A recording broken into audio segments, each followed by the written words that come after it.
not just a case. You're not just a client. You're a person, and you deserve support. You deserve simplicity. You deserve communication. When you hire an attorney, you deserve clear, risk-free advice that guides you to the best possible outcome in your injury case. And that's exactly what the advocates have been providing for over 30 years. After your accident, you deserve closure. You deserve compassion. You deserve peace of mind. You deserve an advocate. This is The Monty Show, the truth in sports talk streaming. When you want unbiased opinions about your favorite team without the spin, all you have to do is find The Monty Show, streaming live and available 24 hours a day, 7 days a week on YouTube. And now, here's Monty. Hello, friends. Monday, February 2nd, 2026. The Monty Show is back and better than ever. Thanks to our friends at The Advocates, theadvocates.com, the best injury attorneys in the business, 24/7, 365, and it won't cost you a dime. I tell you that every day. And when I say it won't cost you a dime, you don't ever reach into your pocket to pay the advocates, right? So let's say you've been in a car accident. Let's say this weekend with all the crazy weather that we had, frozen rain, bomb cyclones. It was snowing. It was snowing in places that haven't gotten snow in 45 years. Chances people there knew how to drive. Well, they don't know how to drive when it's sunny, so I'm going to say not good. The point is, if you got in an accident, you didn't deserve to be in an accident. You need clear, risk-free advice. You don't need to worry about how much it's going to cost. No, friends. You don't pay a consultation fee. You don't pay retainers at the advocates because you don't pay the advocates unless and until they win your case. You can talk to a live injury attorney 24/7, 365 at theadvocates.com. Hope you are all well. Look at everybody popping into the comments section. Hello, Mike Smith. Monday morning Mormon talk. Let's go. Yo, good people. Doug, good to see you. And bots. There he is, the Seaman Demon Rectory buzzer. All right. I love BYU, but dang, they have to figure out some things out or this run will end sooner than they want. Truth. We'll talk about AJ Dybantsa. They said his name like 7 different ways on the broadcast. AJ Dybantsa. It's not that difficult. Morning, Monty and Jakey. 2 shakes. Everyone hit the like button. Jay McClanahan. Yes, please. Top of the morning to you, Dick Hammer. Good morning, Monty and Jake. Richard, how are you? Dick Hammer. Doug O'Reilly, thank you for the playful banter before I go to class. Douglas? No, thank you. Douglas, we appreciate you being here. Our Friday show's not a thing anymore. They are. It just depends on the Friday. TCU James. Doug, they often take Fridays off when it's not football. It's really just that simple. James is the Monty Show official spokesperson. So, Yeah, you no longer need to comment in the comment section. You can just run all your comments through James and he'll let us know what you said, okay? For that, what now? For that, I hold back on the Honda shitbox comment today. We're after it early with TCU James this week. You won't understand until you drive when it handles like a dream. No, it doesn't. No, it doesn't. Jay Chapman, good to see you. Phil saw his shadow this morning. Okay. Who's Phil? Who's Phil? He means Punxsutawney Phil, which means nothing, Monty. Yeah, that's not real. All right, let's get into TCU James's $5 comment because we read all paid comments. Oh, you didn't read my comment, Monty. I'm pissed and I'm boycotting the show. I'll compete in contests for books on Guy, it is only Monday. You can't already be begging for money. It is. I would also point out Big Daddy Magic's birthday is on Wednesday. Is there not a week off there in this show with BDM, dude? Or with somebody not asking us for money? Dude, And I understand times are tough. I understand times are tough. Did he send me a video at all? I haven't heard. Maybe he is boycotting the show. That could very well be. Oh, he sent me pictures with 2 Dallas Stars. He says, these are the Dallas Stars. They're a hockey team. Never heard of them. Okay, good to see you, Big Daddy. I get it. Times are tough. The show's hilarious. Jake's analysis has improved. It's so weird. Your obsession with Jake's analysis. It's just, why don't you just move to Eugene so you guys can be together?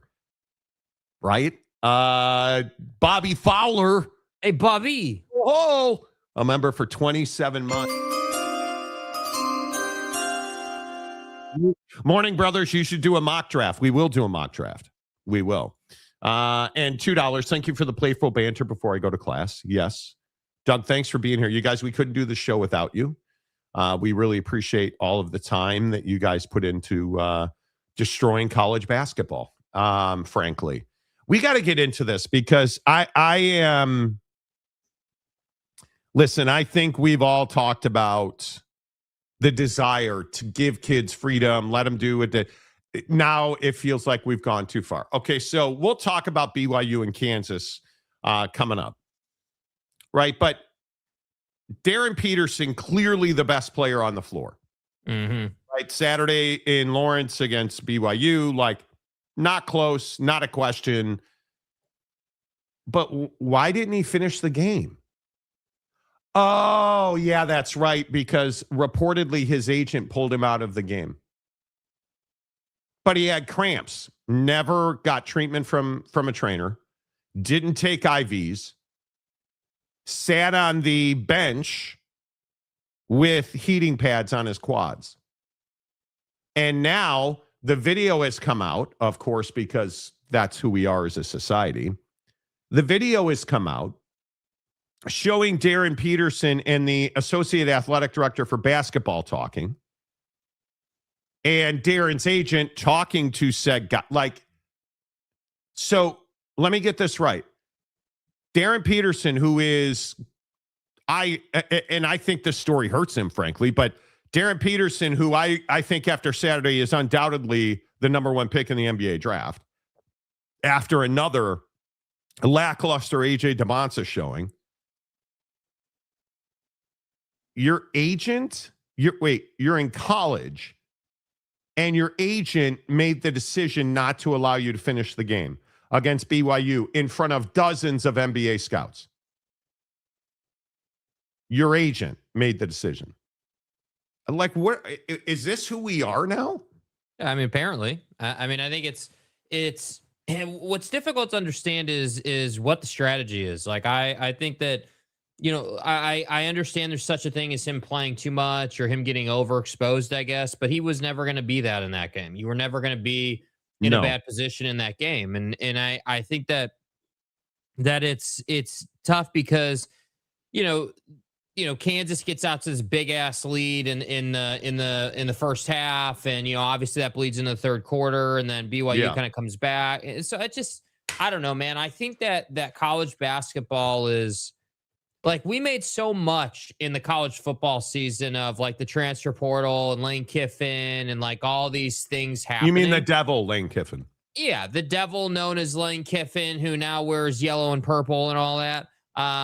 You know, but this to me is like 10 times worse in basketball because it's such a smaller sport in terms of bodies. You know, you've only got like maybe 20 guys on a roster at most. You know, if you're being generous, some teams have, 18, 17 guys. So I just think that it's just worse in college basketball when you're talking about, player movement, agents being involved, the NBA draft. It's a million times worse because there are less players moving more, which makes it more impactful. And I think that kids just want to be able to do whatever the hell they want to do. And that just doesn't work for the overall system. And I do agree that more powerful people need to begin to speak up to figure this out. And I don't know what that looks like because, like, this Darryn Peterson situation, There's dozens of scouts there. And you look at the situation in that game,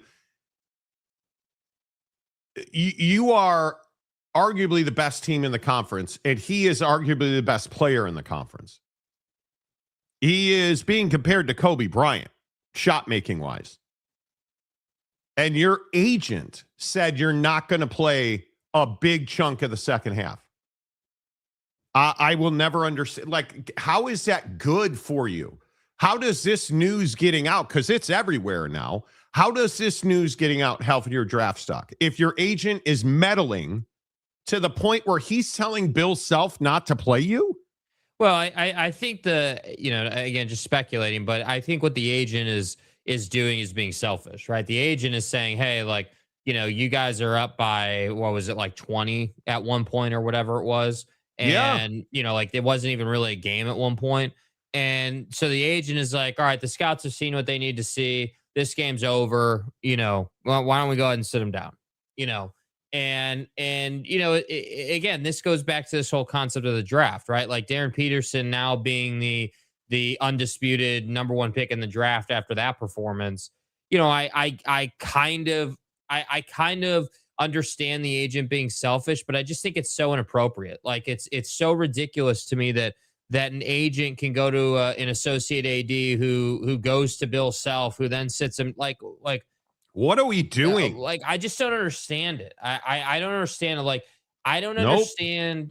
And really the core issue is just how brazen people are about this now. Like you would be foolish if you think that this stuff wasn't happening before, but it was all happening in the tunnel. It was all happening behind closed doors, out of the public eye, like in private. So then at least there was sort of that like curtain, that level of I guess deception, if you will. Yes. Like, at least we could pretend like, all right, yeah, Bill just sat him down because they were up 20. Yeah, he had some cramping happening. We threw some heating pads on him.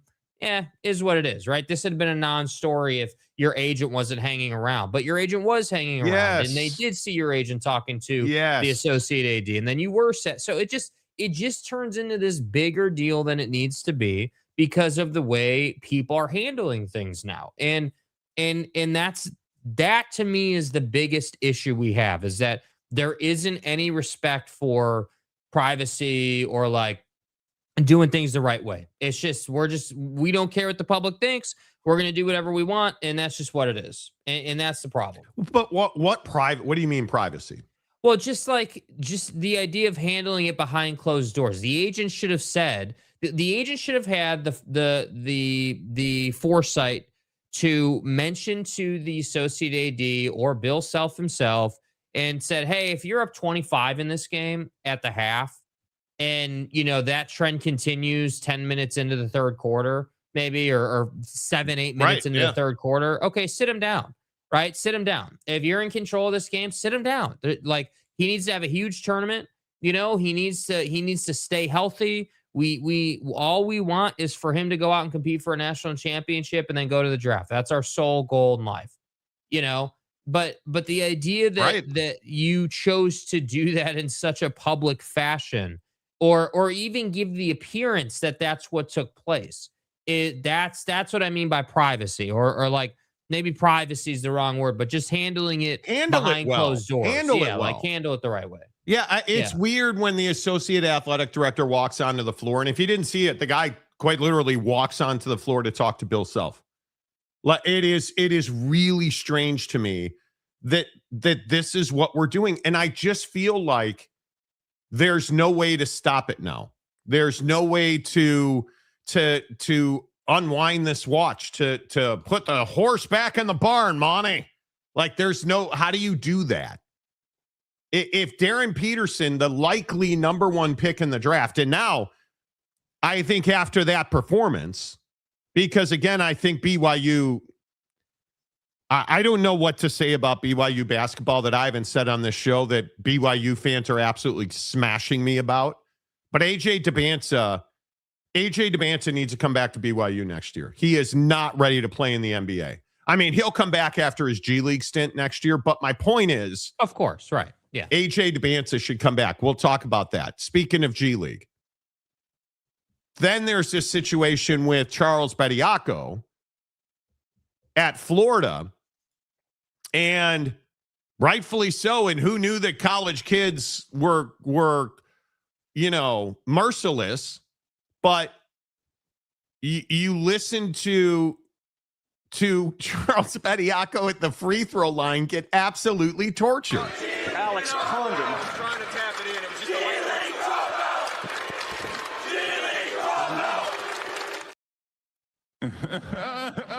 What did you think was going to happen, Bro, Chuck? The part that I love about it is just how mean they're being with how they're saying it. Like, they're getting after his ass, dude. As He's they should. standing at the line, dude. And I just I love it, dude. And I don't know what Bediako had in mind or what he thought he would hear playing in the SEC, but SEC fans are not dumb. They And are Florida, smart. Florida is one of the best teams in the country, right? Obviously, their fan base is engaged. So I go back to what Nate Oates said. How stupid does Nate Oates look right now? Everywhere I've been, and going back to my high school days, I'm going to do right by my players in every single situation as long as they didn't do anything wrong. Charles has done nothing wrong. Charles and his agent and his attorneys have seen what's gone on in the landscape of college basketball and all the former pros that are playing. Just about everybody we play's got one. And they've seen who the NCAA is allowed to be eligible, and they didn't see any reason why Charles won't be eligible, and I agree with them.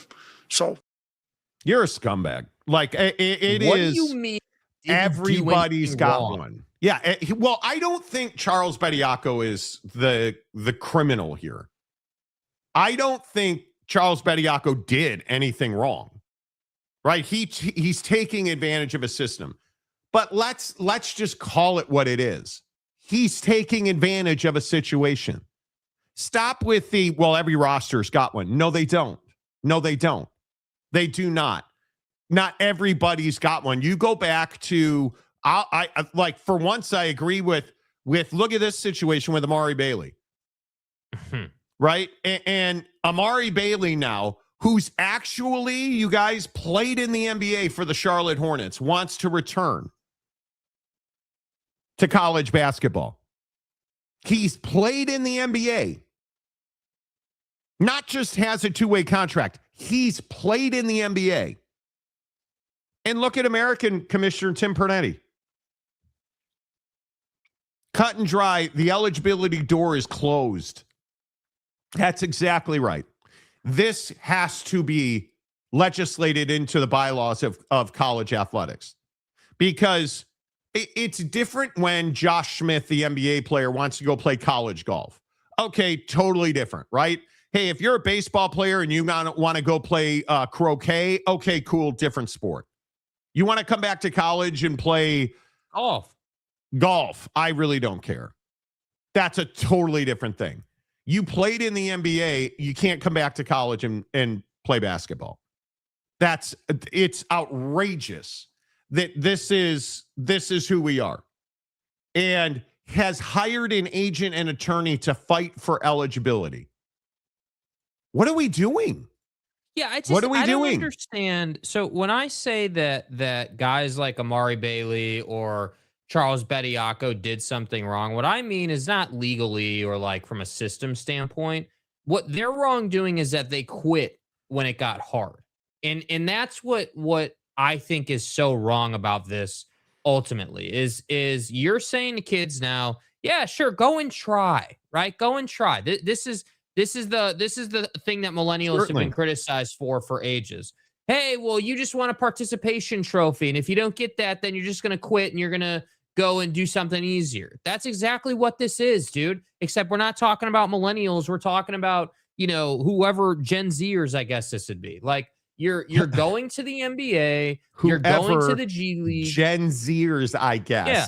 Like, you're going to the pros, you're getting that ass beat, you're struggling to make it, and then you're quitting and going back to college. But you understand. You're the dregs of society, dude. From the player perspective, I understand it. You're going to get a payday. You're going to get to hang out with the fellas. Like, totally get it.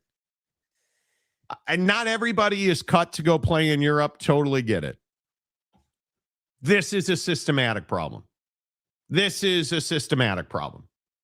I have no problem if you want to go to the draft, you don't get drafted, okay, come back and play. You cannot sign a contract. The minute you put your name on that contract, you sign that thing, it's over. I just don't understand how these guys feel like especially with Amari Bailey, because he played in the NBA. Yes. I don't understand how you say to yourself, "Oh yeah, dude, like I'm a professional. I'm in the NBA. Oh, let's go back to college." What? Like why is that okay? Why do you want to go back to playing amateurs, man? Like it's a really bad look. Like it is terrible. A terrible look. It is a terrible look. And to his credit, Calvin Sampson, who's not often been the voice of reason. Calvin Sampson's actually the voice of reason. You say something, you're complaining. But at some point, somebody's got to step up and say, this is wrong. It's not what we signed up for. It's not what they signed up for. That's not fair to them either. It's not fair to their parents. You know, we're still at an educational institution, but there's nothing educational about college basketball right now. It's all transactional. And then we go put our head in the sand and act like, well, it'll change eventually. Think how many ADs 5 years ago said, this will play out. This won't last. Okay. Same guys are saying it today. This won't last. It's going to outlast all of us. Because that toothpaste is out of the tube, and you ain't putting it back in. And it ain't going to control it. But what can you control? You can control that transfer portal. And I'm adamant that we are positively impacting lives if we tell a kid that he has to sit out for a year. Transfer, you get one transfer. Anywhere you want with no penalty. Transfer and go play right away. But you can't do that every year. You know, I mean, we've made a mockery of college basketball to some degree. Now, the game is bigger than all of us. You know, when I walked in here today, one of the first things I said was, this has got Brett Yormark written all over it. That dude is one of the best things happened to Big 12. He keeps us current. But just keeping the coaches current. It's truth. Truth, right? You want a system where, like, if you unpack his comments on the transfer portal, I think that makes a lot of sense. But I don't think the NCAA can say, well, you can only transfer once and play wherever you want. I think it has to be in the contracts. You can't, in my opinion, you cannot continue to pay these kids millions of dollars and expect that there not to be a bidding war. I just don't know how that works. Yeah, I mean that's the system you've created, right? The bidding war system, and that's isn't this Darryn Peterson with Duke and Miami? Yeah, it is. I think it's any kid that is playing at a school that's a lower stature that maybe can't pay as much, who could go to a school that's, you know, bigger in athletics and has more access, or gets farther in their playoff system more regularly, and needs a quarterback or needs a point guard or needs this or needs that. I mean, it's because, again, we don't care about, you know, tight end or offensive lineman or center guy who puts up 5 points a game. We don't care about those guys, right? We're not talking about the guys who are exactly mid, right. Exactly. Right. We're only talking about the guys who are good. Jake's analysis. I mean, oh my dude, God. It's improved. Like, again, see, I might be getting in the transfer portal soon just because I've gotten to a certain level at this point. But, like, you know, it is. I'm gonna have to go over to Lockdown Big 12 now. I've gotten too big for this show. Dude. Yeah, I'm gonna. What did Amari Bailey say? He's getting an agent and a lawyer to fight for eligibility. Yeah, I'm gonna need to do that. So it's you know. But yeah, I just think that when you put kids in this position, they're trying to make money, and I get that. Yeah. But I think that there needs to be, again, it's why I don't have any.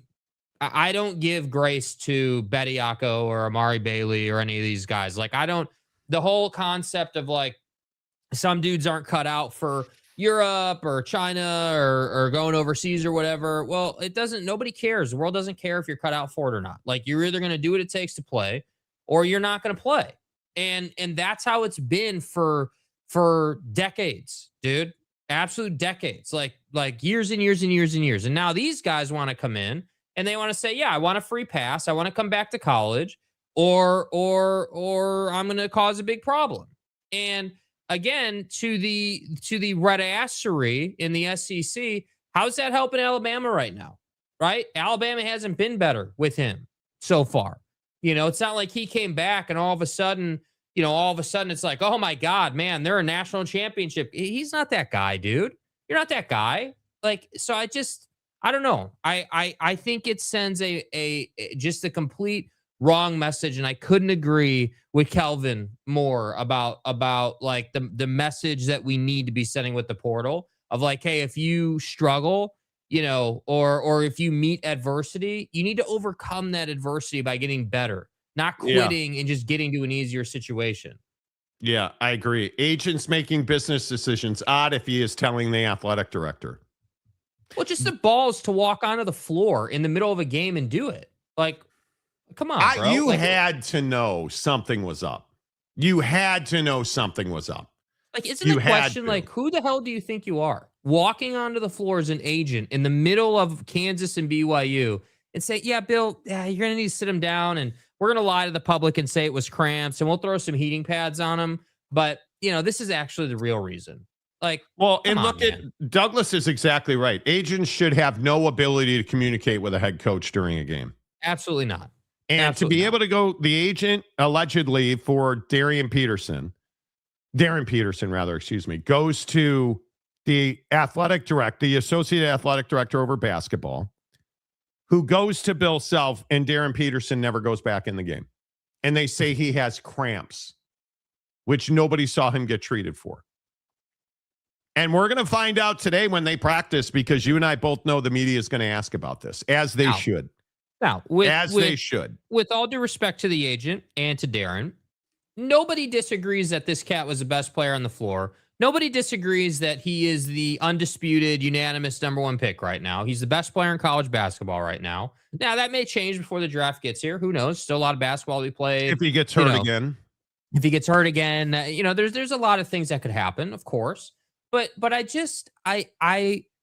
find myself really saying, like, bro, did we lose any appreciation for like handling things with class? Like saying, I could walk onto the floor and I could make a scene and I could just go right to Bill. But you know what? Why don't I just keep this behind closed doors and handle this internally with the program? Like, yeah, I don't disagree. I don't disagree at all. I agree with Monty 100%. Whoa. You sign a contract, you are now a pro. Yeah. I think it's their Nokia cell phone camera quality that makes their podcast special. The lockdown guys. No comment. Yeah. Did this agent fall out of a tree and hit his head on the ground? I have no idea what that's in reference to, but that's what happened to AJ Dybantsa from what I understand. Listen, Kevin Young is the greatest head coach that anybody's ever bought and paid for. And I don't know how you explain this team is not good in big games. BYU basketball is not good in big games. They have all of their wins are over mediocre teams. I think I could make the argument, and I know this is not going to be ideal, and this is probably going to piss people off. And okay, well, I apologize. But you look at BYU. What is their best win this season? Villanova? Is Villanova probably their best win? Maybe. I was looking at like the Clemson win. They don't have a win other than Wisconsin, who they boat raced, number 23 Wisconsin. They don't have a great win. They really don't. They've now lost back-to-back to Arizona and Kansas. They play Wednesday at Oak State, and then they play Saturday in Provo against Houston. You're going to lose 3 out of 4 because Oak State's ass. I mean, let's be honest about it. But they don't have a quality win here. And this is becoming problematic now for AJ Dybantsa. You were at Fog Allen with a ton of NBA scouts, and you couldn't get a shot away. AJ Dybantsa, and I would love to know what you guys think, because I've already been told I hate BYU, and You're totally a Utah get it. fan. Yeah, I'm a Utah fan now, apparently. Right. AJ Dybantsa plays 34 minutes, 17 points, 6 of 12, 2 of 4 from 3, 3 of 4 from the free throw stripe. And I know I don't know ball. Right? Like, I just, you know. But Kevin Young seems to have figured out why they lost the game. I thought he was okay. I thought he was holding the ball a little too much in the first half. I thought it was a little bit better in the second half. He was driving, getting to his spots, either for some of those turnarounds, or I thought he did a good job of kicking the basketball out. But I'm not crying over spilled milk, but I mean, the guy leads the country pretty much in fouls drawn. He got to the line 4 times, and I thought there was plenty of times where he could have been fouled that they missed, and that's life. You got to keep playing. But all in all, it was. I thought a game for him that he handled well relative to like all the outside noise. Okay, did he say anything there? Oh, yeah, he cried about the officials. So if that's life, why are you bringing it up? AJ Dybantsa, I don't know how else to say it. He's not ready for the NBA. AJ Dybantsa is not ready to carry a program on his back. And he'll be the number 1 or the number 2 pick. I don't think there's any way anybody takes him number 1 now. But this is starting to become the theme of BYU basketball. AJ Dybantsa doesn't show up against the best opponents. And I understand all the box score readers want to go back and point out that he was this against that and he did this. Stop reading the box score and watch the game. Mm-hmm. AJ Dybantsa in the first 9 minutes could not even get a shot off. Oh, look, he not only that, but he also lost his individual matchup by a mile. And I think that look, my issue with AJ is just mental. It's not a physical thing. The guy's got mid-range. The guy can. Most college players have to improve their three-point shooting. That's not a new thing when you go to the NBA. So I'm not really concerned about what his three-point shooting looks like. I mean, he'll pick that up in the league. I have no doubt about that. But my concern is if you're AJ Dybantsa and you're watching this game, you're super passive in the first half. And I'm watching the game, and part of me wonders, I'm like, dude, is he being passive because the messaging from Kevin Young and the staff early in this game is, hey, we need to run sets. Like, we need to run our offense to get looks. Right? Is that why he's being passive? Because I know for a fact that you don't go from doing what he did in high school, again, high school competition, but you don't go from doing that kind of play and that style of play where you have the ball and you're just dominating dudes and posterizing guys and like you're just looking to end people's lives on the floor, to go into the college level and you just forgot how to do that. And so part of me is like, okay, well, I understand if, maybe the first 10 minutes of the game, you're looking to run sets and you feel like maybe that's like the most efficient way to score. And that's how you're going to win this game as a team, but all that goes out of the window when you're down, 10, 15 points, halfway through the first half like that. Like, you got to change your strategy. And again, yeah. And this, to your point, it's not the first time. And so then I'm like, all right, well, when do we see AJ put his foot on the gas to end this first half? When do we see him, get going? When do we see him try to get to the foul line? When do we see him, get to his spots? And it never happened. And then they come out, they come out and it's the same. And everyone's all pissed off that he's not getting calls. And I'm just simply saying, dude, you're on the road and you want calls. And then in the post game, I don't want to cry about spilled milk, but here, let me cry about spilled milk. Yeah. Let me set this up to say, yeah, I'm not going to complain, but here, let me blame it on the officials. And then what do we see on Twitter? We see BYU fans saying, oh, well, look at this video where the Kansas defender hits AJ's arm, even though he doesn't have possession of the ball when his arm is hit. And then he regains possession of the ball and can't go up at that point. Like, you guys are making excuses for the fact that you turn the ball over too much against the best teams. You are not good enough at getting to the basket. And you rely, as usual with BYU, Kevin Young be damned, because this is a BYU narrative and it's been this way for 10 years. You rely too much on the three-point shot. And when you rely that much on the three-point shot, your shooting percentage is not good enough to win a ball game. So I'm sorry, it's not an officiating problem. Did they miss calls? Clearly. Is that why you lost the game? Absolutely not. In no form or fashion is that why you lost the game. No, and it's tough to watch as what they've lost 3 of 4 now. Like, I understand that BYU fan is excited about where BYU basketball is, and you should be, but beating the crap out of a really bad Utah team, those are hollow victories. That's losing the Texas Tech, losing Arizona, losing the Kansas, and not losing to those teams, being purely outclassed by those teams. And again, I understand that everybody's like, look at the heart and the effort, and we never quit, and totally get that. We only lost by like 7 points combined. I totally get that. You are not on Kansas's level. You are not on Arizona's level. And beating Utah doesn't mean anything. Utah is a really bad program.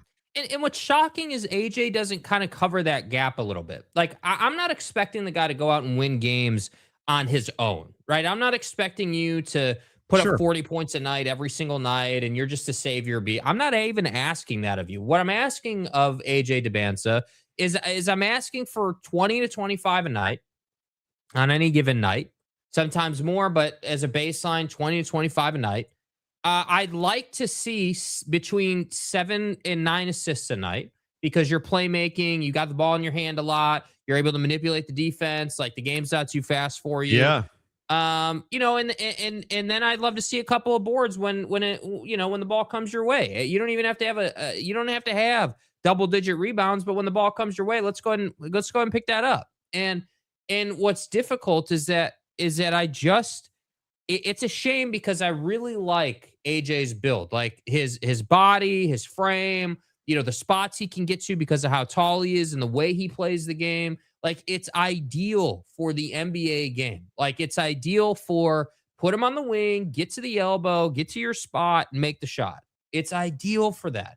But what's not ideal is turning it over repeatedly when Darren's defending you. What's not ideal is not being able to dominate. Richie Saunders can't have 10 rebounds, and AJ Dybantsa has 1. Like, where were you? That is an effort issue. And you start looking at the fact that Rob Wright's giving you another good performance. Richie Saunders played out of his mind. Richie Saunders, frankly, if we're being honest, this may be the guy who stole Cinderella's slipper, right? I think it is very interesting that when you look at it, you look at the makeup of this team. Richie Saunders can't be the guy stealing your thunder in Lawrence in front of dozens of NBA scouts. And that's exactly what Richie Saunders did. He played his ass off. Yeah, and I give him a lot of credit for that. Yeah, I give him a lot of credit for that. And this roster is full of guys that try hard. Kennard Davis isn't good enough. I look at Keba, you got to be better. I look at, like, you're getting nothing off your bench. And I want to talk about this when you're talking about the talent on this roster. I think this is really interesting. In if you kind of take a step back and think about what we've talked about this morning with Bediako and Bailey and just kind of the stuff happening in college basketball. What was the narrative about this particular BYU team coming into the season? Ryan Smith, money, crumble cookie, this, that, whatever, right? Like all this money in Provo, in Silicon Slopes supporting this program. And here we are, yet again, spending another year, another Q1 of the year, leading into the tournament, talking about how BYU's top heavy and they don't have enough depth. And that's my question. Like BYU's clearly doing a better job of getting great talent, but it's not quite enough. It's not enough. And I just think it's really rich that when you look at BYU, and again, obviously Utah is just not in a good place. But what's the difference between these two? The only clear difference I see is BYU spending a lot more money in trying to get to, an Elite Eight or a Final Four. And they're just kind of in that in-between area still. And that to me is what dominates BYU athletics right now. Dude, you're spending money, you're getting right to the tippy top and just can't quite get over the hill yet. Like, look at football, dude. You should have been in the CFP, not in the CFP. Like, I'm curious how far this team will get. What's your seed in the tournament? What's the path? How far do you get? Because, I mean, what's good enough? An Elite Eight, Sweet 16? I mean, is that what's good enough in Provo this year with AJ? Like, I would think, yeah, I don't know. It is very difficult to watch Utah be terrible and BYU lose every game of significance. It is not it's a weird time in Utah sports for college basketball because I just think you're insignificant.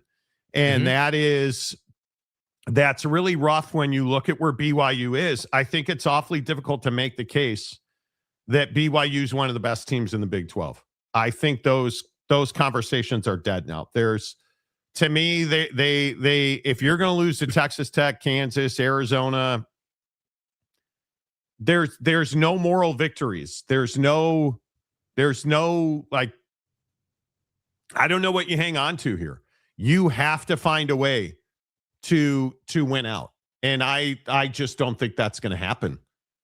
It is their schedule. I mean, Oak State, Houston, Baylor, Colorado, Arizona, Iowa State, UCF, West Virginia, Cincinnati, and Texas Tech. I mean, if you lose and listen, Baylor, I guess Baylor is what Baylor is. Baylor's not a great team. What are they? 2-9 or 2-7 in conference right now, or they're not a great team. If you go this entire season and you lose to all of the best teams, if you lose your remaining 4 games, which are Houston, at Arizona, Iowa State, and home for Texas Tech, if you lose those 4 games, are we going to a bowl game? Right? Like, I mean, that's brutal. That is, you're going to be a 10-loss team. This team has an opportunity to be a 10-loss team, which is shockingly bad for having one of the best players in the country. Yeah.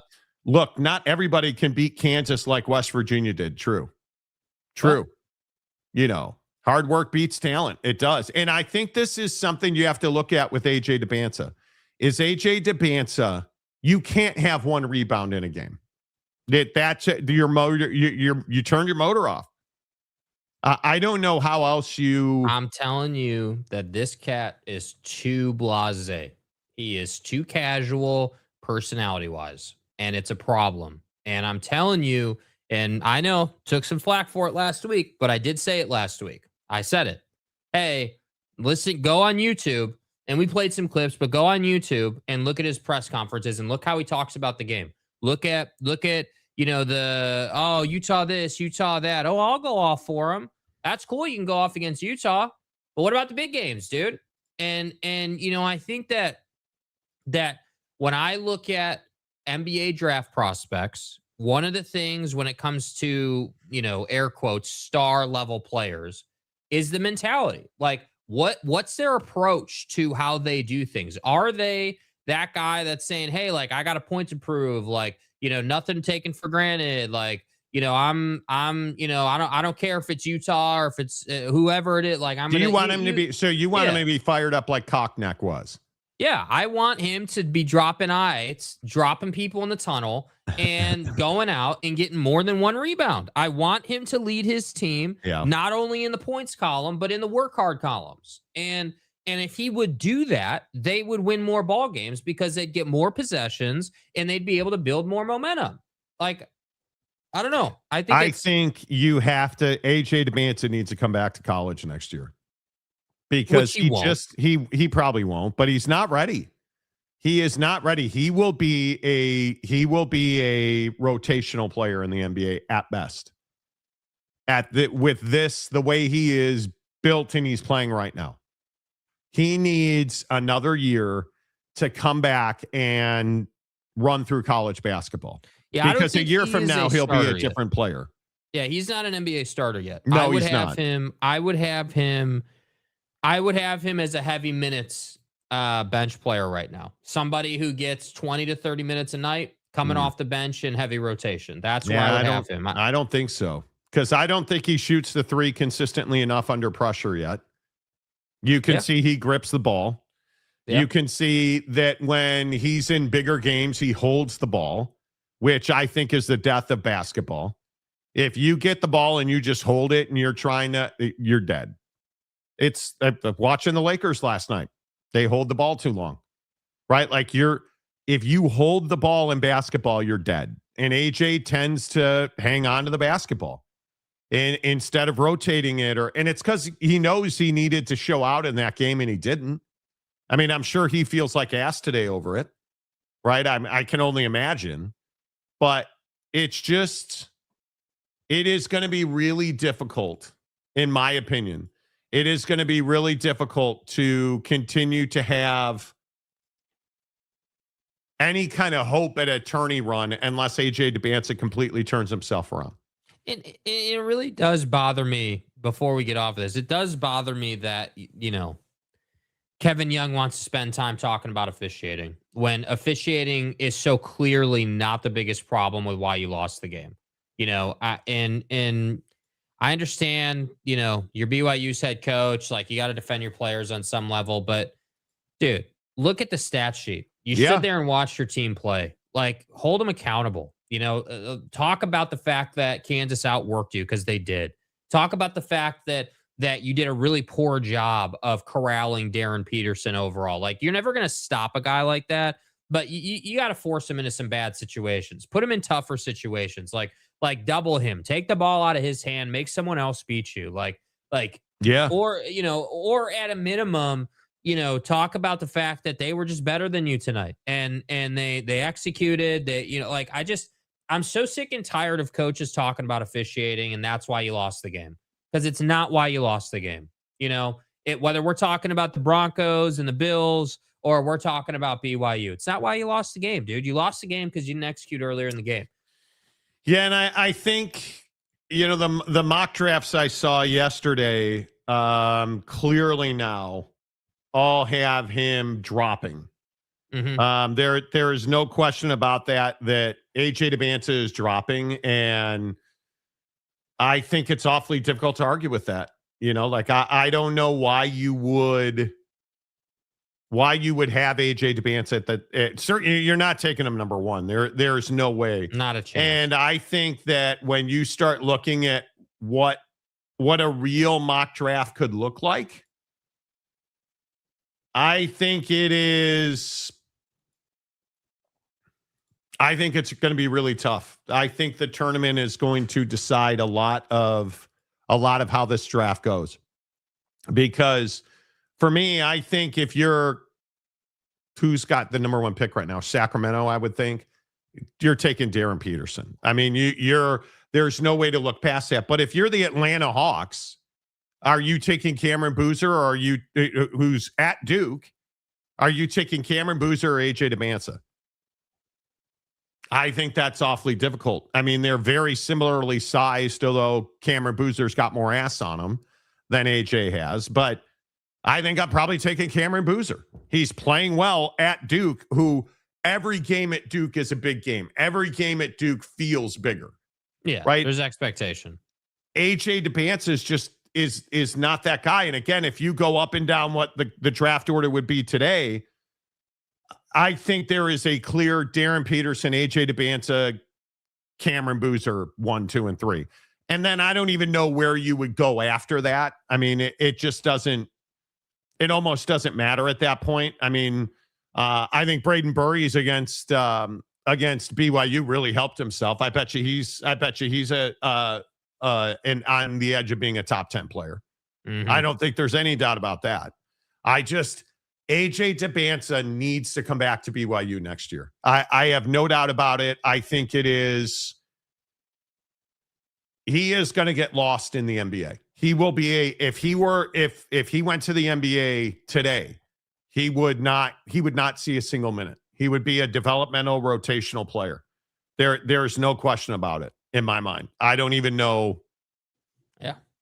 Yeah. I mean, he just gets really, I don't even know how to describe it, but AJ Dybantsa doesn't have that dog in him. He doesn't have that killer instinct in him.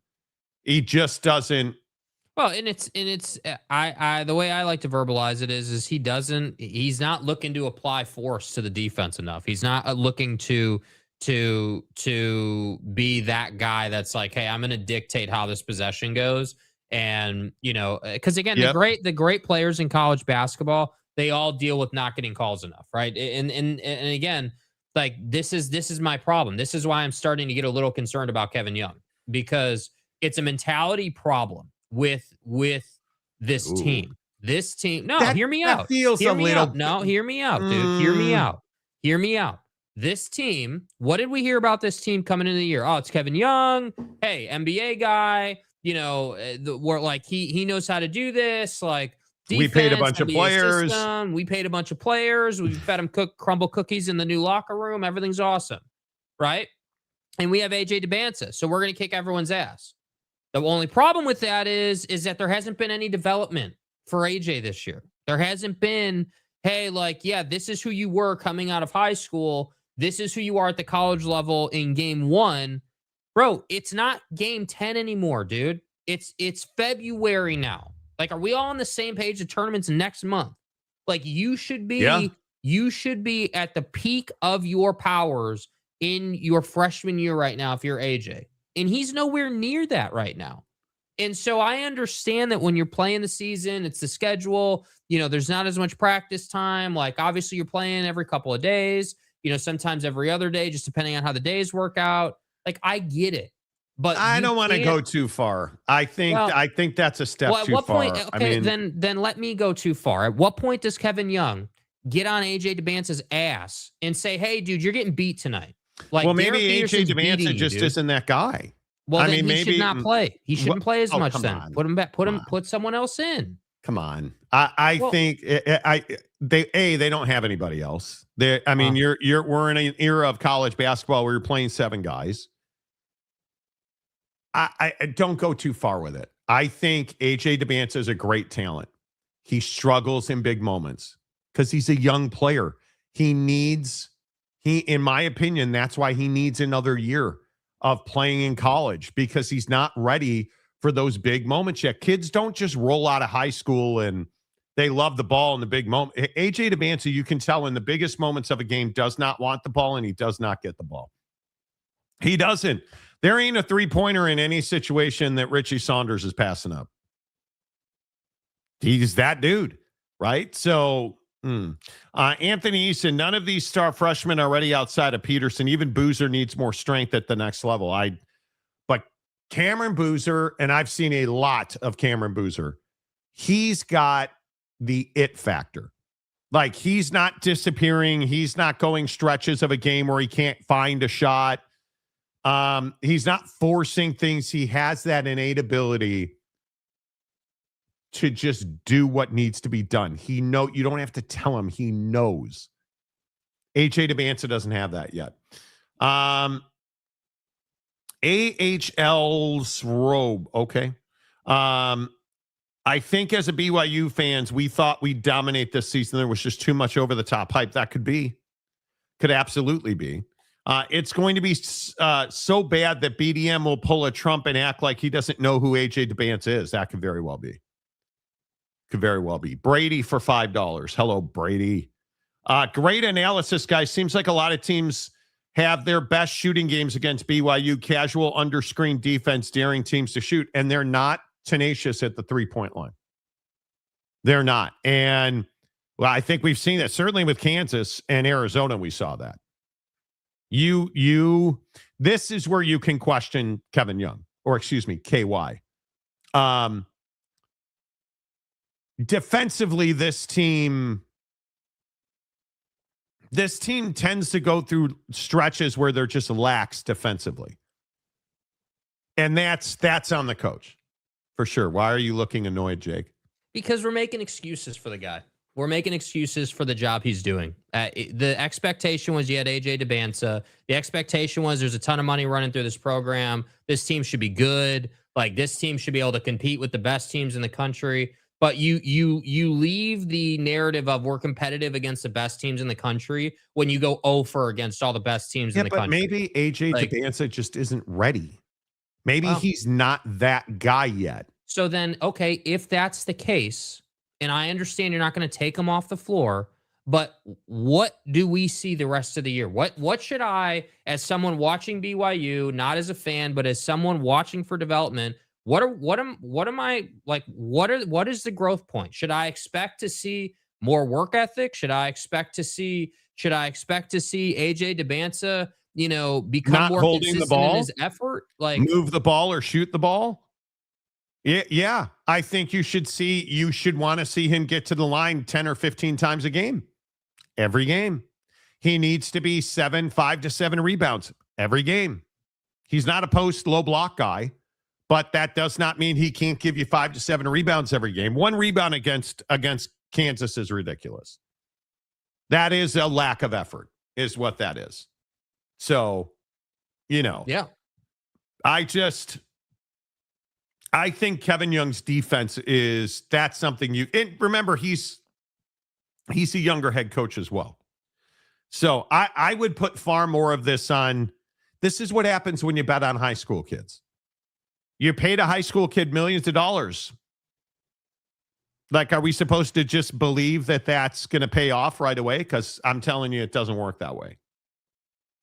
You know. Yeah. No, I agree completely. Yeah. I mean, it's definitely a risk. There's no question it's a risk, but that's why I think this kind of like it's sort of it's almost like a double standard's hard, but I feel it's like, hey, you're the best player in college basketball. We paid you. Now at the college level, we're in February now, and we're still talking about struggling against the best teams in the country. Yeah. We're still having that conversation. And so that's what I'm saying. Like, nothing's going to be done about Kevin Young. There's nothing to be done. I'm not saying the guy should be fired, but what I am saying is that I am fatigued in college athletics with coaches not holding players accountable in the sense of, hey, like, your job is to go and do this. Your job is to overcome, hey, maybe we're not getting the whistle we want to get tonight. So what are we going to do about it? Like, I don't want to hear about officiating after the game or this or that. Like, the truth is that you're not doing enough to overcome these teams in those games. And what's funny about that is it used to be, oh, well, this team, slow starter team, right? Second half team, like, comeback win, second half team. They have been that. Right. Second half team, right? Hey, we're going to get down early. We're a slow starter, but man, we're a hell of a finisher, and we're going to come back and put these teams away. But against the better teams, you don't do that because they're better teams for a reason, because they're better. And that's what's tough for me. I will just continue to point out, it takes so much energy to come back in a game like that. Yeah, agreed. And then finish it and win it. There's just too much energy you burn out on that. I think that is something from being in the state of Utah. We were told that Utah was going to come in and dominate was told the same thing for BYU. So far, BYU has done more, has done exponentially more. Mm-hmm. Exponentially more. You know, like it's not even in question. So, you know, Anthony Eason is a Louisville fan. We all think Mikel Brown needs another year. Outside of a down Kentucky team, he has kind of had bad performances against better competition. I don't think there's any doubt that AJ Dybantsa needs another year. Yeah. I mean, it is, that's not even a question for me. He needs another year. I don't even, what is there to curious? It's curious that, you know, guys like AJ and some of these other star college basketball players are in such a hurry to go to the draft, considering the money they're making and considering all these cats coming back from the pros to play in college. You would think that these guys would start treating this the way quarterbacks in college football are, right? Where they're staying and staying and staying longer than anyone thought that they would. And obviously the commitment in college football is different than, you know, basketball, but just thinking like, dude, if I'm 19 years old, like, let me stay one more year and continue to develop and give myself a better chance. Like, it's interesting. I just to put a bow around this, AJ Dybantsa wouldn't get a bounce of the basketball in the NBA. He wouldn't. I'm just telling you. Hey, real quick, did you guys see Tennessee head coach Rick Barnes?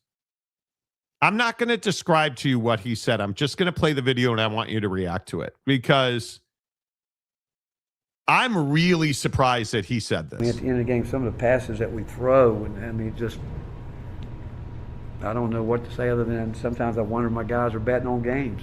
I shouldn't say that, but, you know, that's erase that. I don't want to say that. But I just wonder what's happening. I mean, because I know we're too good of players to do that. Was that a bad... I apologize. I shouldn't have said that. But oh, boy. I don't... I mean... He's gonna get some phone calls over that today if he hasn't already. I mean, what are you even thinking? Saying something like that? What are you even thinking? I don't even know how you. I mean, because there's got to be some truth in that, right? Well, I mean, clearly with all the gambling stuff that's gone down, not unique to Tennessee, but just in general. At you know, college and pro level, like, yeah, clearly there's some truth to it. Like, clearly guys are engaging in this stuff, but to try to make the joke that your team is so ass that they must have been, they're not actually that bad. They just had gambling positions that they needed to fulfill, and that's why they played so poorly. They had a wild ass take. They had a ton of turnovers, and they looked really bad. Mm-hmm. But can you have a head coach joking that his players are gambling? He's essentially saying, well, yeah, I mean, they made all those turnovers because the prop bets that they were being paid. By the way, hey, Rick, how long have you been waiting to roll that out? Can I just ask, like, how long have you been waiting, you know, to make that joke in the post-game presser? Because that's not just something you say off the top of your head. That's one of the dumbest things I've ever heard a coach say. And I mean, they've said some dumb things. Dude, that falls into like untouchable category, right? That's not an area that you should probably ever be humoring as a head coach, dude. That's on the list. That's on the James Black list of you never say that as a head coach. You dude. Cannot say that. No. You cannot say that. There's yes, Muldoon. All fans make that joke. Coaches shouldn't. I agree with that. Mike Smith. People hate when coaches and players always say the same coach speak cliche stuff, but when they are honest, they get roasted for it. Is that what this is? This is stupidity, in my opinion. No, this is him trying hard to roast his own team. That's what he's doing here. He's saying, hey, we played so he's not bad. being stupid. This is just him. This is him. I mean, he is being stupid. I would never, as a head coach in college or the pros, ever make a joke about gambling, given the Chauncey Billups situation, given all the stuff that's happened with Porter and like, you know, and then the stuff at the college level, of course. I would never ever gambling is that area that you just never ever, even if the house is burning down, talk about. You don't talk about, I mean, this is Fight Club, right? We don't talk about Fight Club, dude. We're not doing it. Like, that's the unspoken rule, dude. So I don't think that this is like a fireable offense that he's committed here, but this is definitely, I'm going to call your ass and chew your ass out and make it very clear as your AD that we're not making that kind of joke in this program. And his players can't be thrilled with that either, right? I mean, all right, couple more. Steely says, congratulations on 200,000 subs, Monty and Jake. Thank you very much. Brady says he's forcing it or he's apathetic. Oh, you mean AJ Dybantsa. As teams got better, his passing out of double teams is dreadful. He should come back. I agree. Some of these player agents find out about where some of their players will be drafted. Sometimes they advise. That advice determines if a player stays or leaves early. Yeah, certainly. And I don't necessarily have a problem with that. I don't necessarily have a problem with that. Like if you're Darren's agent and like, ESPN's mock draft, has him going number 1 to Indiana right now. Indiana is not a bad place to go. Like, that's a pretty solid team in the East, So I guess I get it. I guess I understand. Hey, like, we need to sit down. But I just think it's such a classless way to go about it. That's what I despise. Yeah, a classless way. I guess. I don't know. It's just really dumb. Players should denounce Barnes a la Knicks Sean Payton. Yeah, how about that Knicks Sean Payton thing? Ooh. I once made a joke about doing a prop bet on Jake's vest and got censored for it. I don't always make prop bet jokes, but when I do, it's about my own players. Is that still the only vest you have, Jake? No, I have the Columbia one. I didn't order another one because I washed this one last week and it came out nice. So it's still got life to it. Okay. Are you in the market for a new vest? Yeah, potentially. Yeah. I mean, I wouldn't say I'm going to buy it tomorrow, but yeah, I mean, if I find one that's nice, yeah. I've like 20 of them now. Yeah. I have the super warms. I'm telling you, Patagonia is the best vest. And now that I'm less girthy, now I'm less girthy. The Patagonia vest actually fits really nice. Length and girth. To be in a 2X is pretty awesome. I'm pretty thrilled with that. Mm-hmm. So I can blame weight loss on a lot of, like, my better golf swing, better ability to wear clothes, right. All this stuff. Real quick before we get to Notre Dame dominating the entire world, I've got to tell you, I made 2 of the best steaks I've ever had in my life. I made at home. Wait, you had steak at home? I did. Whoa. I did. We were at the absolute disaster known as Costco. Being in Washington State, this is like a foreign country or a different planet. I don't know what they give away at Costco. So first of all, and I promise you we'll get to football. So that Amazon, they have these fresh markets. Yeah. Right? They're closing all of them. Turning some of them into Whole Foods, I guess. So my wife, we go to pick up my watch because I have a Citizen Echo Drive that I had repaired.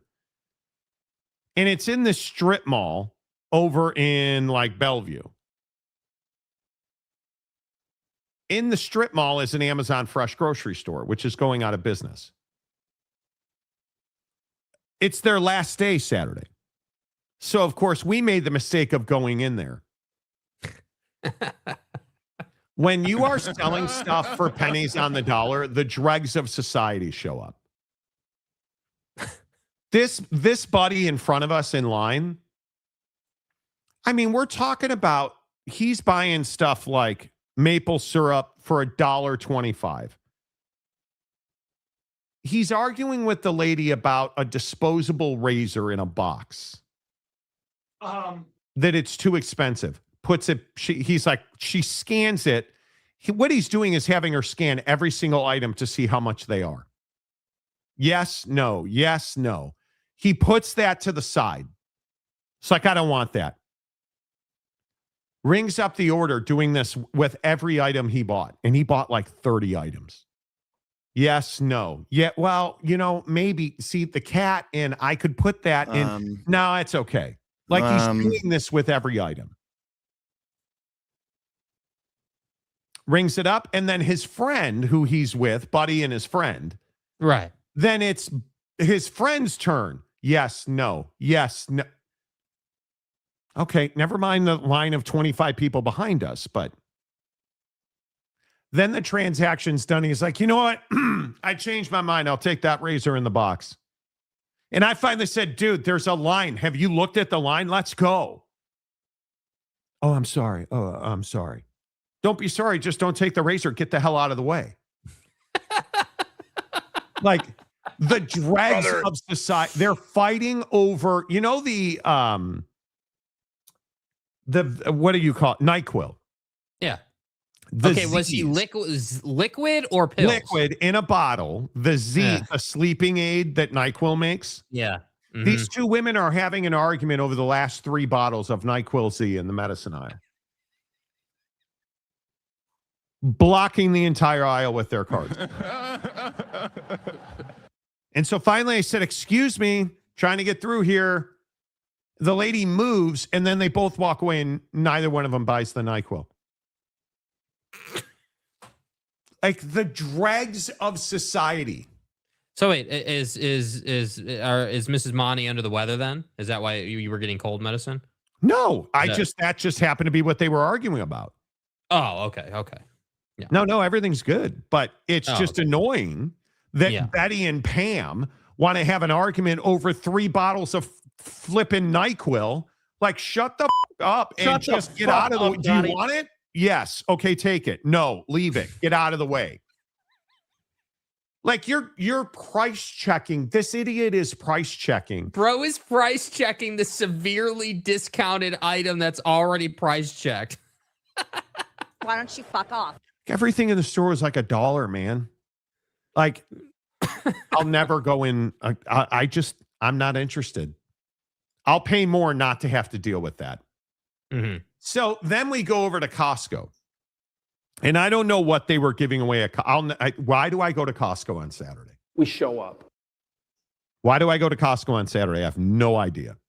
You don't go during the morning hours, the executive members only window? I probably should. I don't.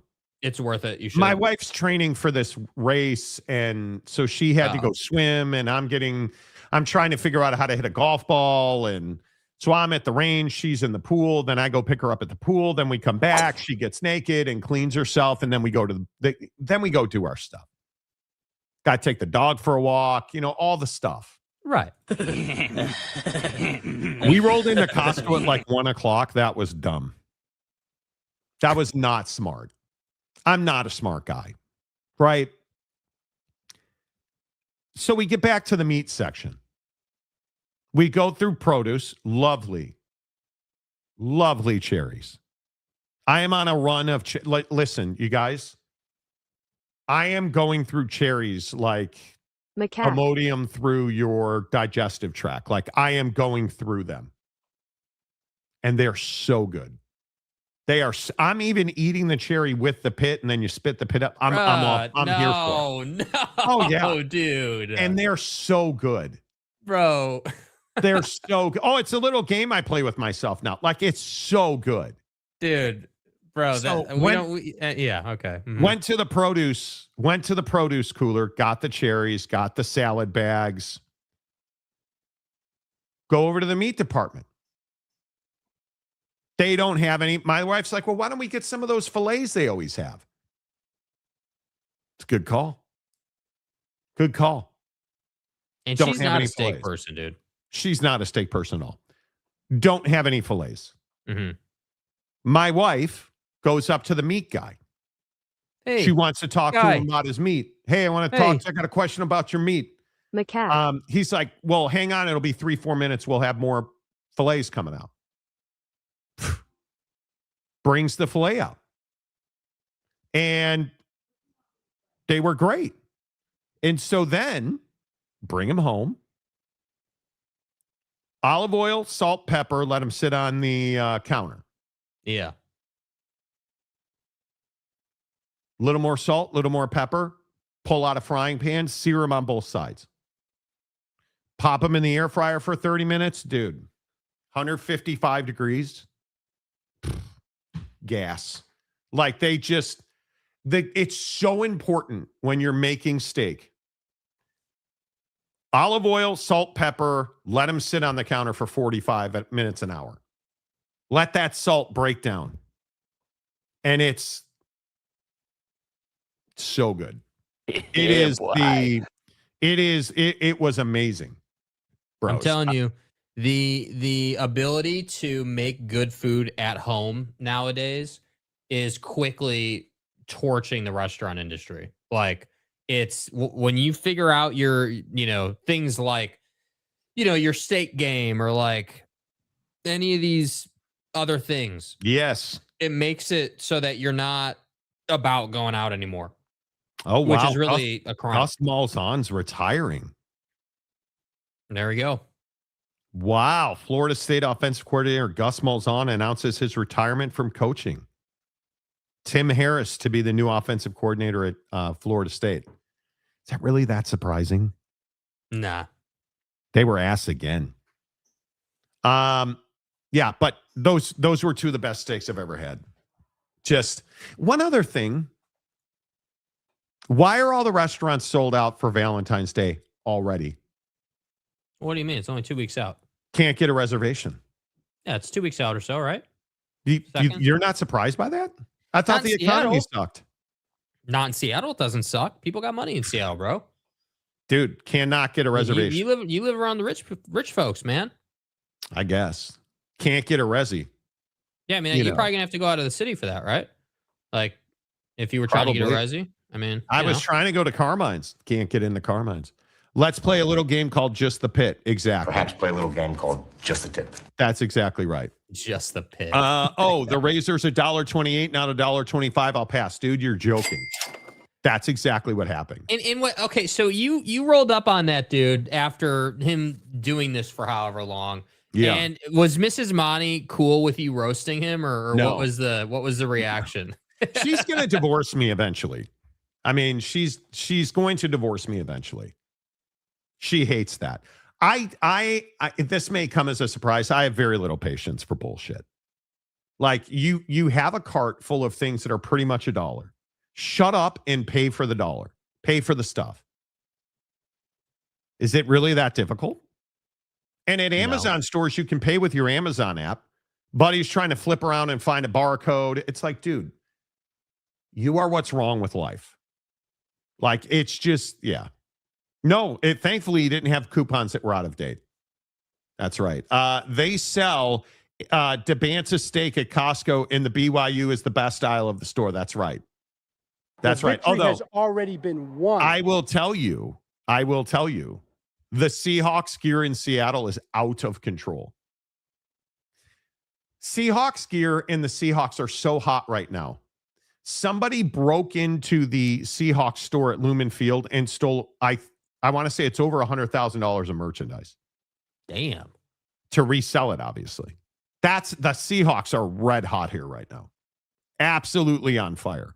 I would have given the guy $3 and told him to get 2 razors and move on. It was so annoying. And the line was just so long behind us. And I had that weekend, not that you guys give a rat's ass about this. I had that weekend where every line and every lane I picked was the wrong lane and the wrong line. Driving it is what it is. What it is. Anyway, I made a reservation with my girlfriend 2 weeks ago for Valentine's, and so many places even didn't have an opening. I can't get a reservation. Although, again, not to be redundant, going out to eat is it's just not what it used to be. It is not what it used to be. Like, I'm getting ready to go to Las Vegas in April on what essentially is a girls' trip that I'm going to make a golf trip. And I'm like, do I really want to go to like Mastro's? Like, do I Nora's Italian in Las Vegas? Yes, every time. Yeah, the thing with Nora's, though, is it's a little bit smaller scale, right? It's not such a big to-do place, which is nice. It's definitely got a more relaxed vibe, which is really nice. I love Nora's in Las Vegas is one of the best Italian restaurants in the country. I wouldn't be caught dead living in that trash town in Seattle. You live in Las Vegas. What do you mean that trash town in Seattle as someone living in Las Vegas, dude? It doesn't get more transactional and transient and here for 2 days to tear the town down than Las Vegas, brother. Like, what do you mean? And by the way, what makes really Seattle coming a trash town, Seattle? dude? We have issues. There's no doubt Seattle has issues. The open air drug use in this town, it is horrendous. I mean, you see people literally. There was a story on the interwebs this weekend of this group that goes and cleans up parts of Seattle. And they cleaned up a school playground near a beach. And filled up those disposable shopping bags you get, or reusable shopping bags you get? They filled up multiple reusable shopping bags with fentanyl foil. It is a huge, you can literally walk down the street in this town and get a contact high. It's brutal. The open air drug use in this town is brutal. When you see, I don't know if this, and I apologize if this is too graphic for 6 a.m. Pacific time, but the people that are folded in half from fentanyl use, where their central nervous system does not allow them to stand up straight, that's all over the place in Seattle. And why is that? Because the police in Seattle and most major cities, I'm sure this will turn into Democrat versus Republican, and but most major cities do not enforce, hey, you're smoking weed, you're going to jail. Doesn't happen much. In Seattle, you can openly use drugs and nobody's going to say 2 words to you. And it is something that happens regularly on the streets of this town. And Vegas. If you walk around Vegas, it's not uncommon to see the exact same thing. Yeah. That I am jealous of. 70 degrees today in Vegas. I am jealous. Yeah, I'm not jealous of 120 in the summer, though. No, I'm not. I'll pass no, on I'm not. that. No, I'm not. I would agree with that. I am not jealous of that. But admittedly, the weather in Seattle is going to be quite nice over this week. Today it's going to rain, and then it's going to be like middle 50s, low 60s, and sunny for the rest of the week. Nice. So yeah, I'm a huge fan of that. But I mean, I wouldn't be, as somebody who lives in Vegas, Phil, I probably wouldn't be ripping Seattle as a trash town. Yeah. Probably not the best. Albuquerque, different story. Seattle, yeah, it's kind of a stretch. Are we ready to say nice things about Notre Dame football yet? Are we?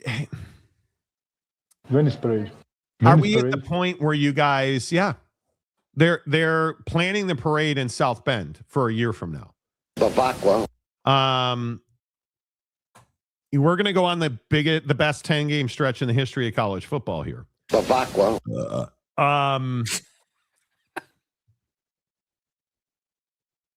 Honestly, can you trust this program at all? Can you even bring yourself to honestly think that this team's going to be good? I have been a noted critic of Marcus Freeman's.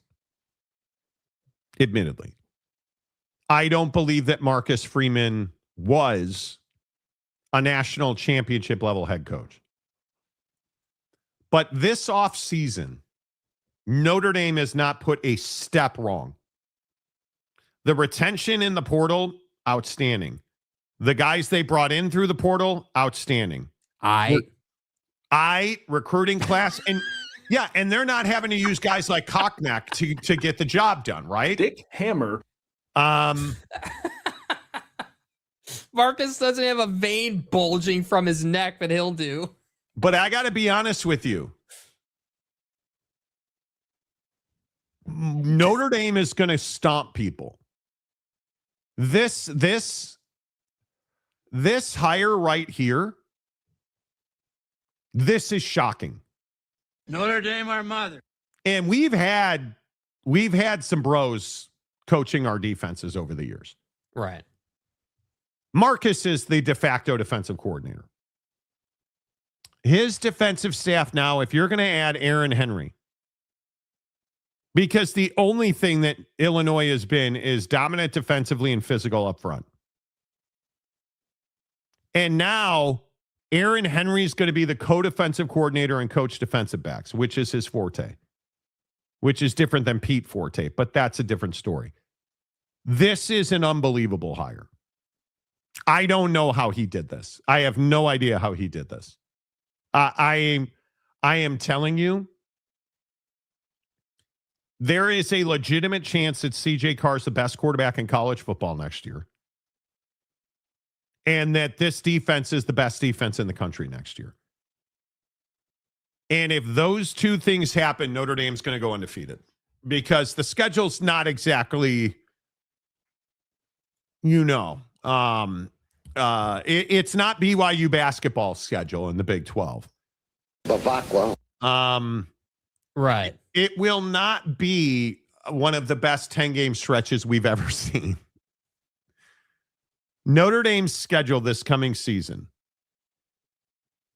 And I just ask you to okay. Wisconsin at Lambeau Field. Rice at the stadium. Michigan State at the stadium. At Purdue. At North Carolina. Stanford at the stadium. At BYU. Open bye week, October 24th. Navy at Gillette Stadium in Foxborough. Halloween night. Miami, the Hurricanes. Convicts versus Catholics in front of Jesus Christ incarnate at the stadium. Boston College at the stadium. SMU at the stadium. And then Syracuse at the JMA Wireless Dome. Because it's garbage. Oh, Monty. Bro, they've got to add proper CNS seating, and then it can go back to being the Carrier Dome, okay? Thank you. So wait, you don't play anybody is what you're saying. You play one game. Well, you play Miami and BYU. BYU. BYU's not a CFP team, dude. Wisconsin at Lambeau. I mean, the Rice Owls. I like Rice. Again. Dude. That schedule's ass, dude. Come on. Well, we got to go to Keenan Memorial in Chapel Hill. No? Yeah. Okay. Ross-Ade Stadium, West Lafayette, Indiana? Probably not. It is the BYU game is probably the game you got to worry about. October 17th in Provo, Utah. Well, you think you got to worry about Miami? But it's at home. So you would assume you'd be favored in that game. Yeah, but Mensa. I mean, come on. They've got a great quarterback. Shut up, Jake. Anyway, the point is we'll be favored in that game. Do you have is there any anxiety about all this smoke in the offseason for Notre Dame and how good they're supposed to be? My biggest concerns are Marcus Freeman. Given what we know was said about BYU in their offseason about the basketball team. My two biggest concerns, number one, Marcus Freeman. Number two, Freeman, Marcus. Those are my two biggest concerns. And I want that known. He does not tend to make good decisions in big moments. Who are you, AJ Dybantsa? We'll see what happens. Don't Dybantsa this thing. You suck. Yeah, don't Dybantsa this thing. Dude. Off-season paper champions. One would think you would have learned from BYU basketball situation you just talked about for about an hour. Thanks for that. Dude, I mean, you better come through with that schedule, dude. That's got to be a 0-loss schedule. Yeah. Just saying. Illinois' defense, D-Rock, was really good, and now he works at Notre Dame. Yeah. So Look, it's a great hire. So you think I'm making too much out of this? No, I don't think you're making too much out of the hire. I think that the more things change, the more they stay the same for Notre Dame. In that, hey, you got to go undefeated. I mean, with that particular schedule, that's got to be an undefeated schedule. It just has to be. This past year's schedule, one loss would have had you easily into the CFP, right? That would have been fine. But this particular schedule, look, with all due respect, like you're giving BYU more credit than I'm willing to. They haven't made the CFP, like it or hate it. It just is what it is. That's a hard game, but that's a game you should win. Absolutely, that's a game you should win. No question about it. As a team that went to the national championship game 2 years ago now, that's a game you should win. Like, if you're that guy, if you're that caliber of program, you should be able to beat BYU.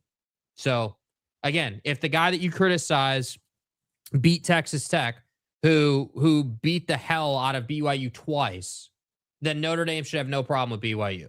Like, they just shouldn't. Are you committing to go to that game? Yeah, we can go to that game. When is it again? No. What week is it? No, it's in Salt Lake, douchebag. right? Or Provo. In Provo. Are you committing to going to, because Big Daddy Magic is trying to lock us into being at that game. And if we go to the BYU Notre Dame game, we do have to see Big Daddy Magic. Wow. Are you willing to do that? I guess the real question is, do I want to see Big Daddy Magic? That's the real question. His birthday is Wednesday. Okay, but again, it's not BDM. It's not the BDM show. It's the Monty Show, right? My birthday is 2 weeks from Wednesday. Right. I'm just saying. Notre Dame always manages to lose a game they should not lose in the early portion of their season. And then we go on the greatest 10-game run anybody's ever seen. It's just... Miami and BYU, hands down the toughest games, yes. Field goal Jesus, yes. Yeah, but you guys agree that they should beat BYU. I mean, come on. We should beat BYU. I mean, you should beat BYU. And no, by the way, recent study done on Bear Bachmeier's throwing form when he's throwing T-shirts at the Jazz game, throwing form hasn't improved yet. Now, it's a T-shirt, not a football, but we'll see how that works out come around, the regular season. I would agree with that. Hello to everybody watching on Twitter. We appreciate you. Steely, thank you for reposting. Scoop, Minnesota at Indiana on Halloween. Yeah. Mayor of Montytown. Would be nice to schedule a high school schedule and still make the CFP by just showing up.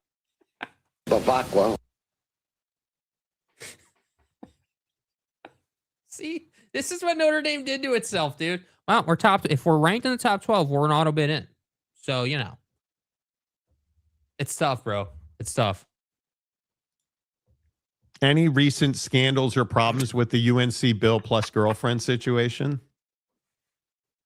Did you see she's throwing him a party on the day of the Hall of Fame induction? She is planning because Bill Belichick, who did not get into the Professional Football Hall of Fame. Yeah, I'm not talking about that. His girlfriend is going to throw him a lavish celebration of his life. He's not dead. And, Yeah, we're focused on the Jets today. Cautiously optimistic again. Yes. Notre Dame playing Centerville High School girls volleyball team in week 6. I believe we are. Just a tune up for the BYU game. Come on, man. God, I'm going to take a beating if they lose a game. Playing out in Provo is tricky.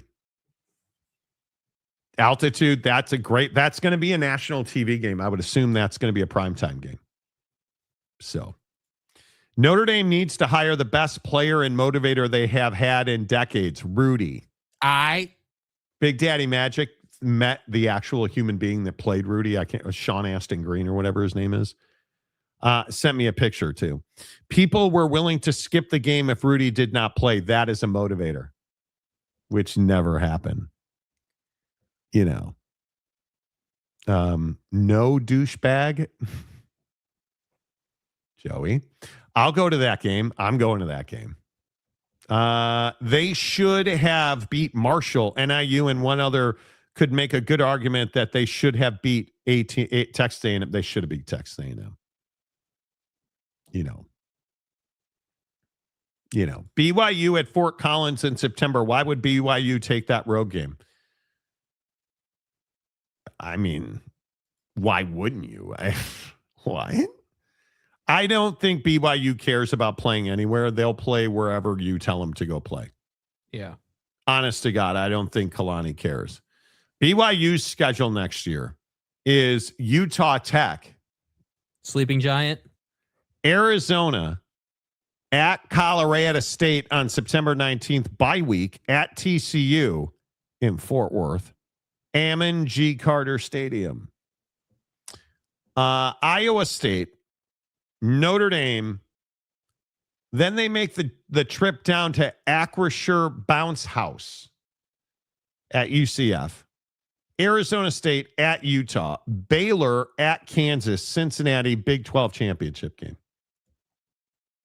So I hope Notre Dame is mentally ready for Montana Tech High. It's something I worry about. Oh, no. It did too happen. It's real to me, damn it. Okay. Oh, listen. What happened? I don't know. Okay. She is pretty late. Are we still hating on Jordan Hudson? Dude, yeah. I mean, that never stopped. Yeah. Why? She's terrible, bro. She is awful, dude. I mean, honestly, like. But this idea that she cost him the Hall of Fame, stop. No, she didn't cost him the Hall of Fame. Bill Polian's scheming and Red Assery cost the hoodie the Hall of Fame. But I think that Jordan certainly didn't help his case for the Hall of Fame. That's for sure. I mean, it wasn't like Bill's post NFL career has gone swimmingly well. It's not like it's been just an overwhelming success at UNC so far. Now, again, project for sure. It's going to take time for sure. But I don't know, man. There's a difference between it taking time and it being like lit on fire for like 3 months so far. And like you're having to manage all that. And it's drama. Marcus says, please don't spend the next 6 months throat slamming Marcus Freeman. You hate that guy. Own that shit. You're being a little punk ass about an undefeated season. I did say they could go undefeated. If they don't go undefeated, is it a disappointment? Yeah, I would say it is. I would say it is, which is kind of ridiculous. I think they should go undefeated because that's where we are. Hey, did anybody see Lil Diego Pavia? Dude, he might not get drafted. He looked terrible. Now, my guy Garrett Nussmeier, MVP of the Senior Bowl. Lil Diego? Bro, did we not talk about that on the show last week? That dude wasn't going to get drafted. Yeah, your mom's a first-round draft pick. You're not. You're ass. You're tiny. Yeah. You should probably go talk to Cocaine Hand and do another joke interview about the best things involving your game. He is Diego Pavia an NFL quarterback? Because this to me is a huge conversation. I was looking at where he could pitch. I don't see him going before the 5th round. There's no way he goes higher than Shedeur went. Yeah, I don't think short stack's getting drafted, dude. At all. I think that he is undrafted, free agent, gets a camp invite, flames out, don't see him again. Honestly, that's what I think happens to him. I don't think that I just don't look, man. There's a clear formula that you need to be an NFL quarterback, and this guy thinks that he's just better than everyone, and that he's just incredible, and he's got all his heart, and he's going to die on the field for his team. That's cool, dude. But that doesn't mean I'm spending a draft pick on you. I'm just not. I'm not willing to do it. Absolutely not. Okay, so let's talk about who do the Raiders take? Because I would point out the Raiders, did you guys hear the Raiders hired Clint Kubiak, who You're going from the likely Super Bowl champion Seattle Seahawks to we probably should have stayed in Oakland, the Las Vegas Raiders. It's a good hire for the Raiders. They're going to draft Fernando Mendoza. Do you believe that Clint Kubiak is finally the guy the Raiders have been looking for? Yeah, I'm happy that he is an offensive guy, right? Obviously. Well, yeah, I would agree. But because you're going quarterback, so that to me at least makes some sense. You're not doing the whole best defensive coach out there, and we're going to take a quarterback number 1 overall. That path has just never made sense to me for NFL teams. So yeah, I think that. Yeah, I would rather take a flyer on Kubiak than maybe trying to get, Mike McDaniel or, any of these. Kubiak isn't somebody you're taking a flyer on, right? He's Gary Kubiak's kid. He worked for Stefanski, Shanahan, and Gary Kubiak. Obviously what he's done with the offense in Seattle is nothing short of stellar. But first-time head coach. Young guy, what is he, 39, 38, 39? So, they're taking Fernando Mendoza, right? Yeah, they're going to take Fernando Mendoza, but they're also, to their credit, they're following the perceived blueprint of success in the NFL right now of young offensive-minded head coach who then has a stout all-star defensive coordinator who builds that defense so they don't have to worry about it. So listen, if that's the blueprint you want to follow, I have no problem with that. But the reality is for the Raiders specifically, they need a quarterback that's going to stick for like 10 years. That they need to put that position to bed for a while. And that will allow them to go out and build the rest of the team. Because what's not in dispute, what nobody argues with is that the teams that have quarterbacks, they're just in such a better position because then they can spend their draft picks on other areas of the team. Yes. But if you're just consistently flipping quarterbacks and head coaches, and it's just not that's not the path. So I hope that the vision is okay. Fernando Mendoza, number 1. That's why we went and got Kubiak. Let's find him a great defensive coordinator. Let's work with him to do that, and let's see what we can create over the next 5 years. If you do that, I have no problem with this. But and I agree with you. Kubiak's got great experience, right? Obviously, his dad, obviously the guys he's worked under, of course. And I have no doubt that he is a great offensive mind, no question about it. But we know this. We've spoken about this many times on the show, and we'll speak about it again many times. Going from being an OC or a DC to running the show is 2 different responsibilities. So, again, if you're the Raiders, you can take that risk. Absolutely. Do I think he's going to work out? Yes. I think it's a good hire. But there's no question there's still risk in it. He's not someone that's got 20 years of experience. But, at that same, on the other side of the coin, you are going from old head to, young guy just entering his head coaching career. So I understand the sort of flip, hey, we went from a guy who's been coaching for 50 years to let's go to the young guy, Okay, so if I were drafting. Yeah. And where's the draft this year in Pittsburgh? I think if I were the Raiders, I don't see any way you don't take a quarterback number 1. Right. If I'm what do you do if you're the Jets? Because the Jets is this where you take Diego Pavia? Wouldn't put it past him. Right? God, you stupid banner timer. Fuck. Sometimes StreamYards really pisses me off. Well, yeah, he could go to the CFL. Delaric, Pavia is at best a 6th round pick and a project quarterback who's permanent back and future OC at best. Mo like cut week 1 preseason. Wow. Okay. Pavia would be a perfect pick for Cleveland, the land where QBs go to die. Jesus, you're not wrong about that, right? Rock and Rant. What's up, Rock? When you have to look up the Senior Bowl's look up to the Senior Bowl's female sideline reporter. Bro. It's also the reason he didn't get the Heisman Trophy. They don't want to give the award to someone that the trophy stood taller than. Listen.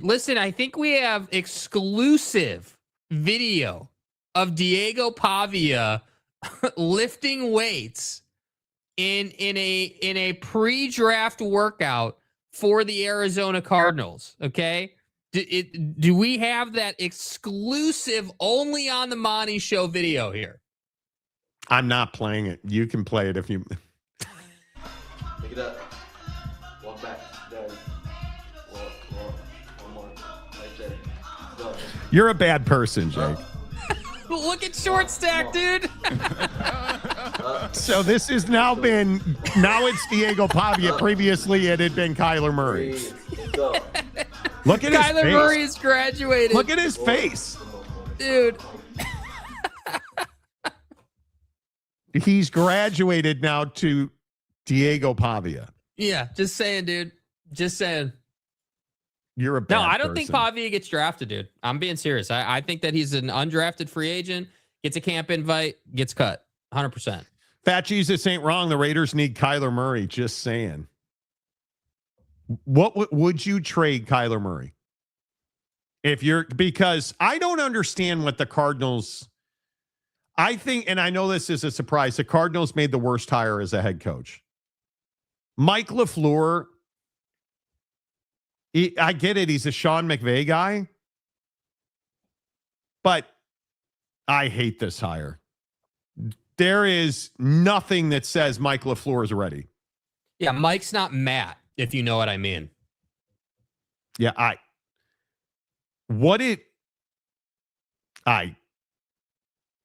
I mean, the Cardinals are just a terrible organization, dude. I mean, they don't have direction. They haven't had direction since when? Kurt Warner and Fitz? Like, come on. He was terrible with the Jets and Zach Wilson. I just don't understand what is it that you're looking at, right? Like that. I don't get it. I truly do not understand what you were why didn't you just hire butter knives if you wanted to flame like this is not a good hire. This is not. And is this as bad as Joe Brady to the Bills? No. But it's not John Harbaugh to the Giants. It's not Mike McCarthy to Pittsburgh or Stefanski to Atlanta. Is John Harbaugh the best hire of the cycle, Jake? Do you agree with that? Or yeah, I do. I think John is a perfect fit for the Giants situation and where they are. I think that he brings instant credibility to the coaching staff that you haven't had. Really, I mean, when's the last time there was a guy at the helm there who you were like, yeah, that guy knows how to win, right? Because you can say a lot of things about John, but he does know how to win in the NFL. He just does. And I think that the Giants have not been the Giants since Tom Coughlin. They just haven't been. And you've seen blips on the radar with Odell, and you had I would agree with that. Times with one season, and like you just have had this and that, but you've never really been that organization that's got prestige and really is respected. And I think John is the best hire of the cycle. I think Mike McCarthy is a close second. I think he's a good fit in Pittsburgh. I really like Stefanski in Atlanta. Yeah, but the problem with that is it's not a Stefanski issue. It's just I don't trust Atlanta to make the right decision. He's the head coach. He's not the GM. I don't know what they saw in Michael Penix. No idea whose decision that was. Well, now they're supposedly trading Kirk Cousins before the draft, which they should. Get rid of him. Move him along. You got to get. Listen, yeah. I would trade Cousins. I would not play Penix. I would either sit him and move him along when the time comes. But I would be, if I'm Atlanta, I'm in the market for a quarterback. There's no question about it. I mean, Kevin Stefanski won 11 games, I think twice in Cleveland. I mean, it's awfully hard to argue the guy's a good head coach. I think it's him. I think John Harbaugh is the number one. There's no question John Harbaugh is the best hire. I think Stefanski's 2, and I think Mike McCarthy in Pittsburgh is 3. I think the worst of the new hires, Jesse Minter in Baltimore, I don't understand that. I don't understand Bob Saleh in Tennessee. Jeff Hafley in Miami, I think, is an absolute disaster. Well, I think Bob Saleh in Tennessee is Tennessee admitting they made a mistake with Vrabel and going back down that path. That's what I think that is. That's my opinion on that. Yeah. Yeah, Mike, I don't disagree with that.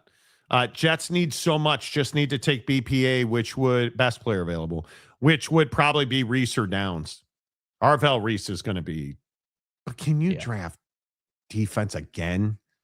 I mean, Raiders need to go back to Oakland Alameda County Coliseum. Man, those were the days. Live from Provo, BDM in the Monty Show. If I am the Raiders, I am trading back and getting as much capital in the draft as possible, trading Max Crosby to the Bears, the Chicago Bears. That would be amazing. If I am the Raiders at 1, you have to draft a quarterback. Who that is, you can't keep. What do they got? Geno Smith? That was a complete disaster, right? I mean, you're not going to draft if you trade back. I mean, are you like, who would even want that top spot? Like somebody, I guess. But if you're the Raiders and you can get Diego or Fernando Mendoza, you have to do that. Mm-hmm. Now, the Jets, I could see the Jets dropping down 5, 6, 7. I could see the Giants absolutely moving up to get Arvell Reese or Reuben Bain. I think Reuben Bain is going to absolutely blow your mind in the NFL. Yeah. I don't know how you he's the most reliable pick in the NFL draft. I don't know how he doesn't. That's a pick. You get him immediately. He's starting day 1, and you don't have to worry about him. He's a difference maker from the first snap he plays. Yeah. Would not trade Murray this year unless you're tanking. Aren't they always tanking? But aren't they? Yeah, I was going to say, aren't they tanking every year, basically? Whether they tell you they are or not? I mean, come on. Fat Jesus. Cardinals hired the only coach they could afford. Dude, I think it's a terrible hire. Mike LaFleur, Kyler Murray will not improve with Mike LaFleur. I mean, it's such a interesting decision. I think it's brutal. I mean, I think it is clearly. Am I being too harsh? I think it's clearly the worst hire of the cycle. Yeah, I just don't understand. Again, it's not just about who you are as a candidate or like what your history is or experiences, right? It's that combined with the struggles of the organization and what the organization needs. And the Cardinals are this organization that'll tell you they've got a franchise quarterback in Kyler Murray. They're certainly paying him like he is one. Yep. They're an organization that used to pride themselves on having a dominant defense. And you moved on from so many of those iconic Cardinal names that everyone knew and loved, the Patrick Petersons of the world and all of that. You moved on from those guys like 3 to 5 years ago now. And you've just been living in this world of like not backfilling, not doing anything with this roster. And then everyone wants to look at Kyler and say that he's not good enough. And I'm just simply saying, dude, Kyler's the surface level, man. The issue is the front office, man. The issue is not drafting, being just irresponsible in the draft to a point where now you've got so many issues that you're not going to be good for probably another 5 years. Like, let's just be honest. It's going to take a long time to get that team turned around to where they need to go. Is it worse than what Buffalo did? Because Buffalo, you fired Sean McDermott with the excuse that I, as the owner, went into that locker room and saw the devastation of my players. Okay. I even agree. You have to fire Sean McDermott. So you took the best quarterback in the NFL, arguably, and you handed him to a 36-year-old first-year head coach who was already on the team as the offensive coordinator in Joe Brady, who was part of the cultural problem that decimated this locker room in Denver. And so you hired Joe Brady. I think Joe Brady is the second worst hire. I think that Mike LaFleur is the worst and Joe Brady is the second worst. Yeah, I think that Pagula catered to Josh Allen. I think my opinion is that Pagula said to Josh, hey, who, if you get anybody, who do you want? And he said Joe Brady because Josh knows Joe Brady. And I'm guessing that they weren't doing things offensively under Sean McDermott that maybe they wanted to be doing. And I'm guessing that the only reason you went with Joe Brady is because that's who Josh Allen said he wanted. And, you're pandering to your franchise quarterback. And I think that's, I don't know. I'm not saying it's the right thing to do, but I'm just saying I think that's what happened. Clearly, it's not nearly the best hire in the cycle. I would agree it's one of the worst. I think the video you're putting out of him wearing that gold chain, sitting in an empty office, it's just weird vibes. You look like a kid, dude. You look like you're not a head coach. You look like you're somebody's friend who just got paid $1 gazillion to be a head coach, and now we're going to worry about quality control issues and everything like that. And that's why I'm saying this is, if I'm Josh Allen, I am concerned that I am going to play for another team now at some point in my career, because I'm telling you, this is going to go don't you poorly. Want to? Well, I don't know that you want to. I think what you want is you want to get the right head coach in there to figure it out with you. That's what you want. Maybe. But, because Josh Allen's one of the few guys in the league that could be a lifer with one team. He could be one of the few guys that's a one-team guy. He's that good. He's shown to be that good. But they just haven't been able to put it together. Oh, my God. It's Josh Allen and the Bills. That should have been the most attractive job in football. Yeah, well.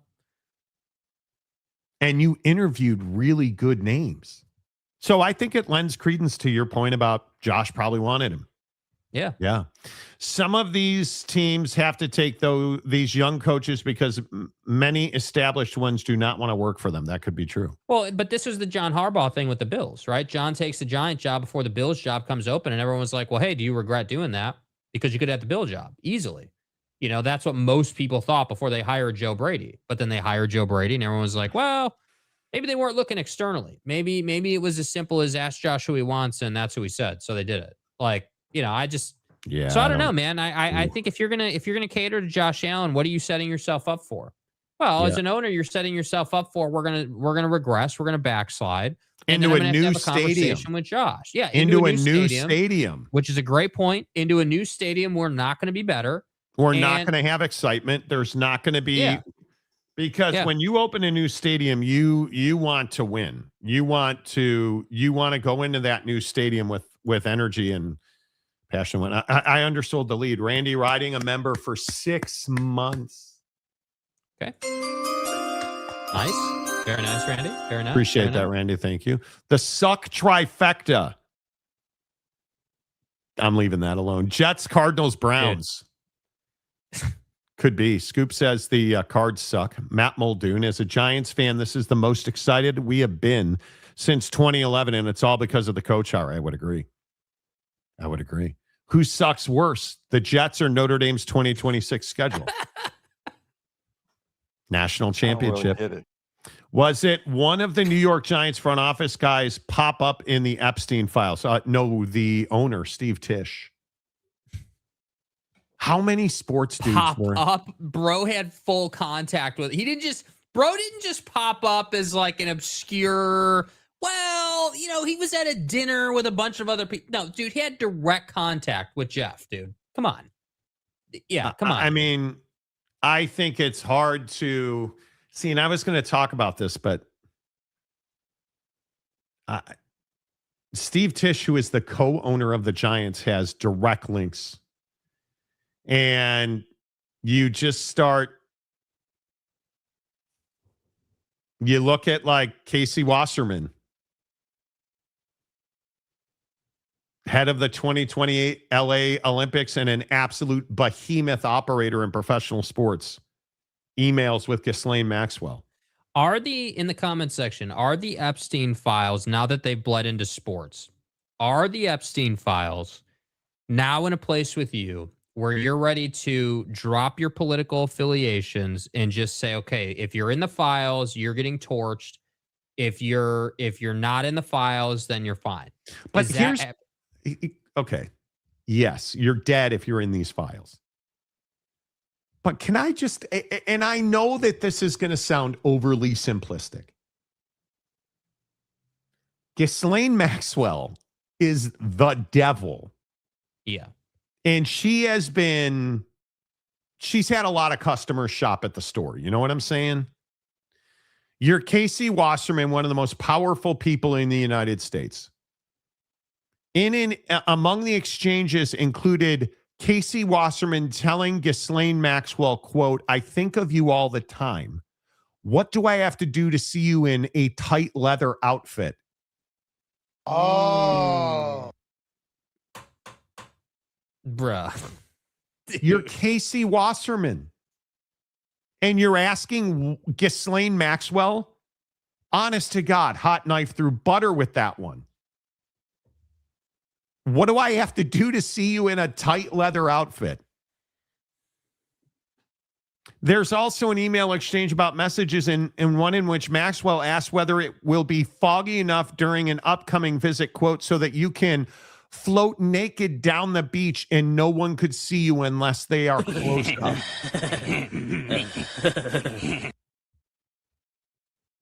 Wasserman said, quote, "I deeply regret my correspondence with Ghislaine Maxwell." No shit, Sherlock. Dude, you think, brother? Long time, which Wasserman claims occurred, quote, "a long time before horrific crimes came to light." Better send those refunds. Oh, so you had no idea who she was peddling with and, all the nasty ass things she was doing? Wasserman said, quote, I never had a personal or business relationship with Jeffrey Epstein. As is well documented, I went on a humanitarian trip as part of a delegation with the Clinton Foundation in 2002 on the Epstein plane. I am terribly sorry for having any association with either of them. Dude. This is crazy.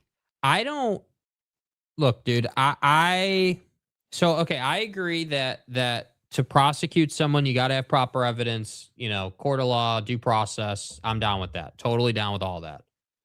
At the same time, on this show, the court of public opinion is what I'm talking about. And dude, these dudes who want to sit here and say, "Oh, I had no idea who Ghislaine was with. I didn't know she was trafficking people and flew helping on Epstein's plane." Like, what do you mean you didn't know, dude? Like, what do you mean you're telling me you're emailing with this woman about walking down the beach nude and you didn't think there was any risk in that? You just thought that there was, that'll never come out. Like, come on, bro. Like, dude. You have, honest to God, some of the names in this report, it's unthinkable. Like, you look at Bill Gates. Did you guys hear this story about Bill Gates? Bill Gates in the Epstein files is allegedly asking for antibiotics that he can sneak to his wife. And I will. It's a wild story. I think that's HIPAA. Mm-hmm. It is as crazy as anything I've ever seen. Bill Gates says claims in the Epstein emails are absolutely absurd and completely false. The Department of Justice is part of more than 3 million pages of documents related to Epstein released on Friday, unsealed 2013 emails Epstein wrote to himself. One of the emails with the subject line "Bill" suggests that Bill Gates had requested medication for a sexually transmitted disease to surreptitiously, quote unquote, give to his now ex-wife, Melinda Gates. Kitty cat juices is not all over the place. So another email says Boris had helped Bill Gates, quote, get drugs and helped facilitate illicit trysts between the billionaire Microsoft founder and, quote, Russian girls, as well as married women. The inference is he got a sexually transmitted disease from Russian girls, passed that disease on to his wife, and then didn't want her to know. So he was giving her antibiotics surreptitiously. You're Bill fucking Gates, and you're sleeping with Russian women. You've got an STD, and you don't want your wife to know, so you're going to sneak antibiotics into her. Physiologically, it's a non-starter. I know. Maybe don't sleep with people. I don't want to get too crazy. I just simple question. What are we doing? You're a billionaire. You have it all. Yes. And we've all seen the infamous clip of Bill Gates on whatever Saturday night show that was, talking about, well, if you lost 99% of your wealth, you'd still be a multi-billionaire. Why are you bringing this level of exposure to your life? Again, and listen, maybe I'm just a peasant. Maybe I don't understand, I don't understand the suffering from success level that it is to be a billionaire. And I get that. I respect that. But I just have a really hard time with, hey, I'm a 100 billionaire or whatever. And my first thought, or my consistent thought, is I want to go have a bunch of sex with Russian women. And then contract that? Like. And my first and immediate question after, because I read through all this on Friday, I'm fascinated by it. Here's my question. Whose names are being left out? Because now there's no way to get around. Like, Donnie is all over this. Yeah, who's redacted on the torture email, dude? Like, that's the one I want to know. Donald Trump said that this drop of documents absolves him completely. And I am not sure what Epstein files you're reading, sir.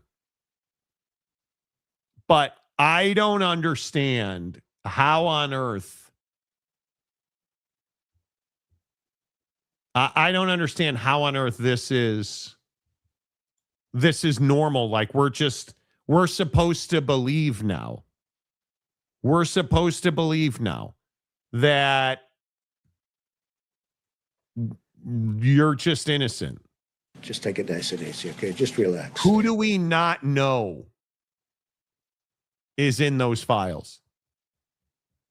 And and then you have Kash Patel, the director of the FBI, months ago now, sitting in front of Congress saying there's no evidence that Jeffrey Epstein trafficked these girls. All we have is evidence that he trafficked these girls now. Among the new documents, a list compiled by the FBI last year of allegations made against Donald Trump by callers to its National Threat Operations Center tip line. Many of these appear to be based on unverified tips received by the agency. The list includes numerous allegations of sexual abuse against Trump, Epstein, and other high-profile figures. Are we just supposed to glaze over all of this and these are all lies? Come on. Yeah, well, and I think that the hard part is that the wild the wild claim that this absolves you is clearly, hey, we're in danger in the midterms, and if we lose those midterms, impeachments are coming. You're in there hundreds of times. Yeah, dude. And you're on video hundreds of times. There's no question about it. We've seen it. And then what do you say about Elon Musk? Right? Like the BBC had highlighted specific, I believe it's BBC highlighted specific pieces where Musk discussing traveling to the island on more than one occasion, including in a proposed 2012 trip in which he asked Epstein, quote, "What day night will be the wildest party on your island?" And I'll see you in Valhalla. Right. An email from Musk to Epstein in Christmas 2012 includes Musk inquiring whether the financier had any parties planned because he needs to, quote, let loose. quote, I've been working to the edge of sanity this year. And so once my kids head home after Christmas, I really want to hit the party scene in St. Bart's or elsewhere and let loose. Peaceful island experience is the opposite of what he's wanting. Like, Musk on X said, quote, I'm well aware that some email correspondence with Epstein could be misrepresented and used by detractors to smear my name. You don't say. Like, I don't care about that, but what I do care about is that we at least attempt to prosecute those who committed serious crimes with Epstein, especially regarding heinous exploitation of underage girls. Listen, I only have one thing to say about the Epstein list or the emails or the whole thing. If you're mentioned in there, you're too close to it. Okay, let's just get on the same page. If you are on video, if you are mentioned in emails, or if you are in those files in any way, shape, or form, you're too close to it. Now, I'm not saying that Russell Wilson, as an example, is guilty, because according to him, he's not. It's all through his agent, and it's about a plane, and he never had contact. Okay, cool, great. But I'm just telling you, dude, as usual in life, like if we step back and we're like, all right, who's mentioned the most? Well, Elon's in there, Donnie's in there, Bill Clinton's in there, Bill Gates is in there. Like, you've got the heavy hitters of heavy hitters in the 90s and 2000s are just littered through this thing. And me, as the average Joe American, the everyday American, is honestly supposed to sit here and be like, oh, Donnie, no. I mean, he was a judge of a 14-year-old bikini contest, but he would never do that. He would never do anything like that. You know, Elon, with all his impropriety in life, would never do anything. Like, come on, dude. Like, we're not idiots, bro. We're not idiots. And then there's Bob Kraft. And this solicitation of a prostitute thing just won't go away. This just won't go away. In an email exchange between Jeffrey Epstein and Jack Goldberg, a notable criminal defense attorney, Goldberg wrote, quote, see, Kraft got arrested should take local news away from us. I'm trying to have him hire you, Epstein said. 6 days later, ESPN reported the Patriots owner hired Jack Goldberg. How many NFL owners are in the Epstein files? Multiple of them. Yep. Right? And you look at Bob Kraft, Josh Harris, the owner of the Commanders, is in there. Steve Tisch, Ziggy Wilf from the Vikings. I mean, you're taking legal advice from Jeffrey Epstein in 2019. Like, this is crazy. Yeah, I don't know. Look, what's always been interesting to me is these guys are able to make all this money. You know, they're able to get to the level they got to. Billions. And you don't do that by being an idiot. Lucky? Some cases, sure. Other cases, you built a business, it blew up. Awesome. Cool. You know, awesome. Yeah. But I guess I just have never been able to wrap my head around the idea that, okay, you finally have beaten the great, decider of life known as money, right? You've been able to get over that hill and that adversity and that hurdle. Yeah. So then you graduate to breaking the law and doing all these nasty things and all these nefarious things with people who because again, I'm not the guy that's going to sit here and be like, oh, well, back then they didn't know who Jeff was. They had no idea Jeffrey Epstein. Come on, dude. Don't if you want to run and hide in redaction, fine. But don't make us feel like we're idiots and think we're going to believe that you didn't know who this guy was or who Ghislaine was or the fact that, Jeffrey Epstein had all these rich old white guys by the balls and was able to leverage the hell out of them. Like, what this guy's doing. I think. So now I'm not going to feel bad. The thing I struggle with is, what is it about power, money, and sex that guys just can't handle? Well, I think I would lump the, as it pertains to these guys in the Epstein files, I would lump the sex under the power category, because these guys made a lot of money, which gave them power, and then they thought that they could work with the industry contact known as Jeffrey Epstein, and they could just go and do all this terrible stuff to young women on that island, and that's why they did it on an island. Because they're like, let's go to the island. It's not at my hotel, not at my suite, it's not in my day-to-day space. I'm going to go somewhere. How did it never come back to you in your mind while you were doing these things that this would not be used against you?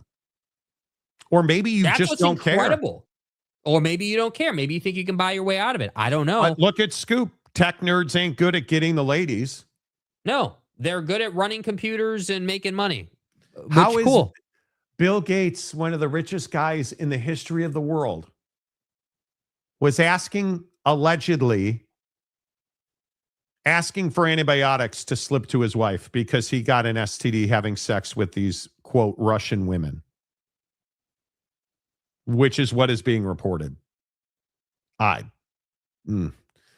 Trump and all these other guys are innocent until Diego Pavia is proven to be 6'4". Well, you know. Elon Musk is one of the worst. He actually reached out again to have a wild party invite after Epstein was allegedly or was already convicted once, and he already knew.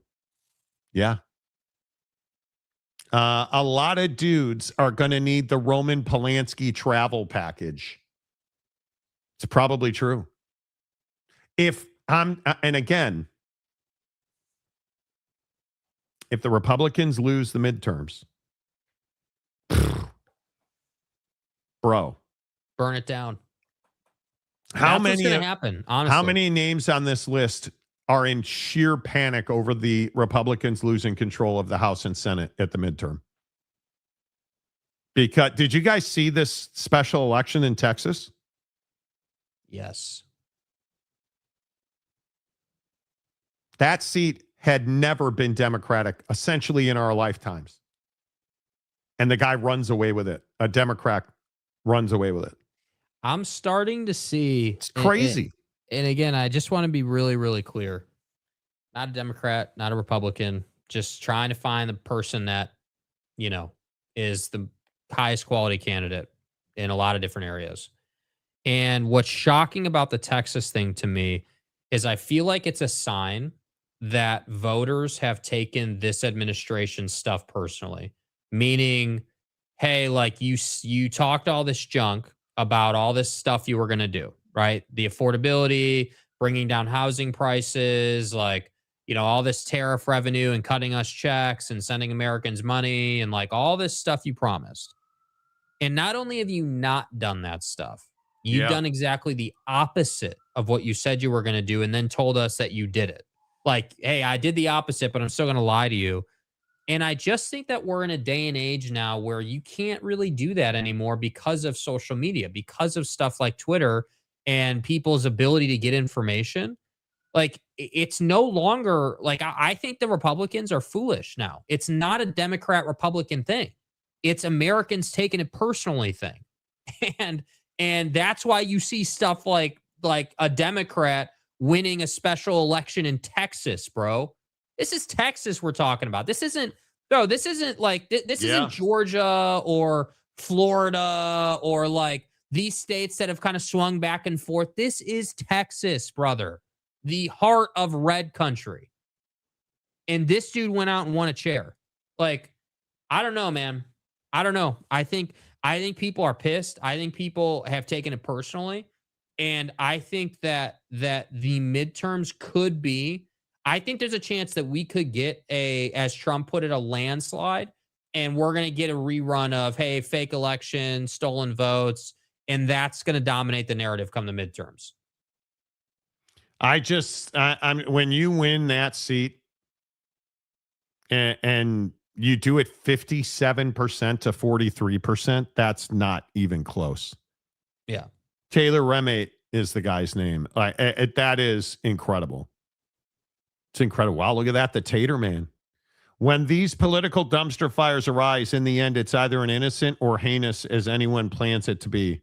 It's neither innocent or heinous. No, it's not. No, but people are going to pay this time. People's asses are on the line this time. I have no doubt about that. We'll see. I mean, it'll be interesting to see what happens with the elections. Because right now there is no mechanism in place to you're probably not going to confront or prosecute anybody that was named in the Epstein files. Mm-hmm.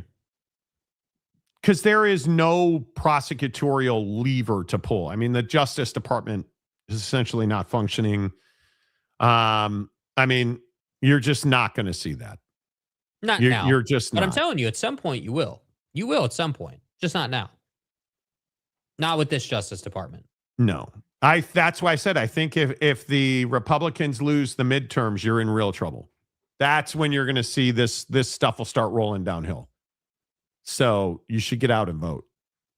You should get out and vote because I want to be rich because I need to buy Mike Ditka's sweater vest.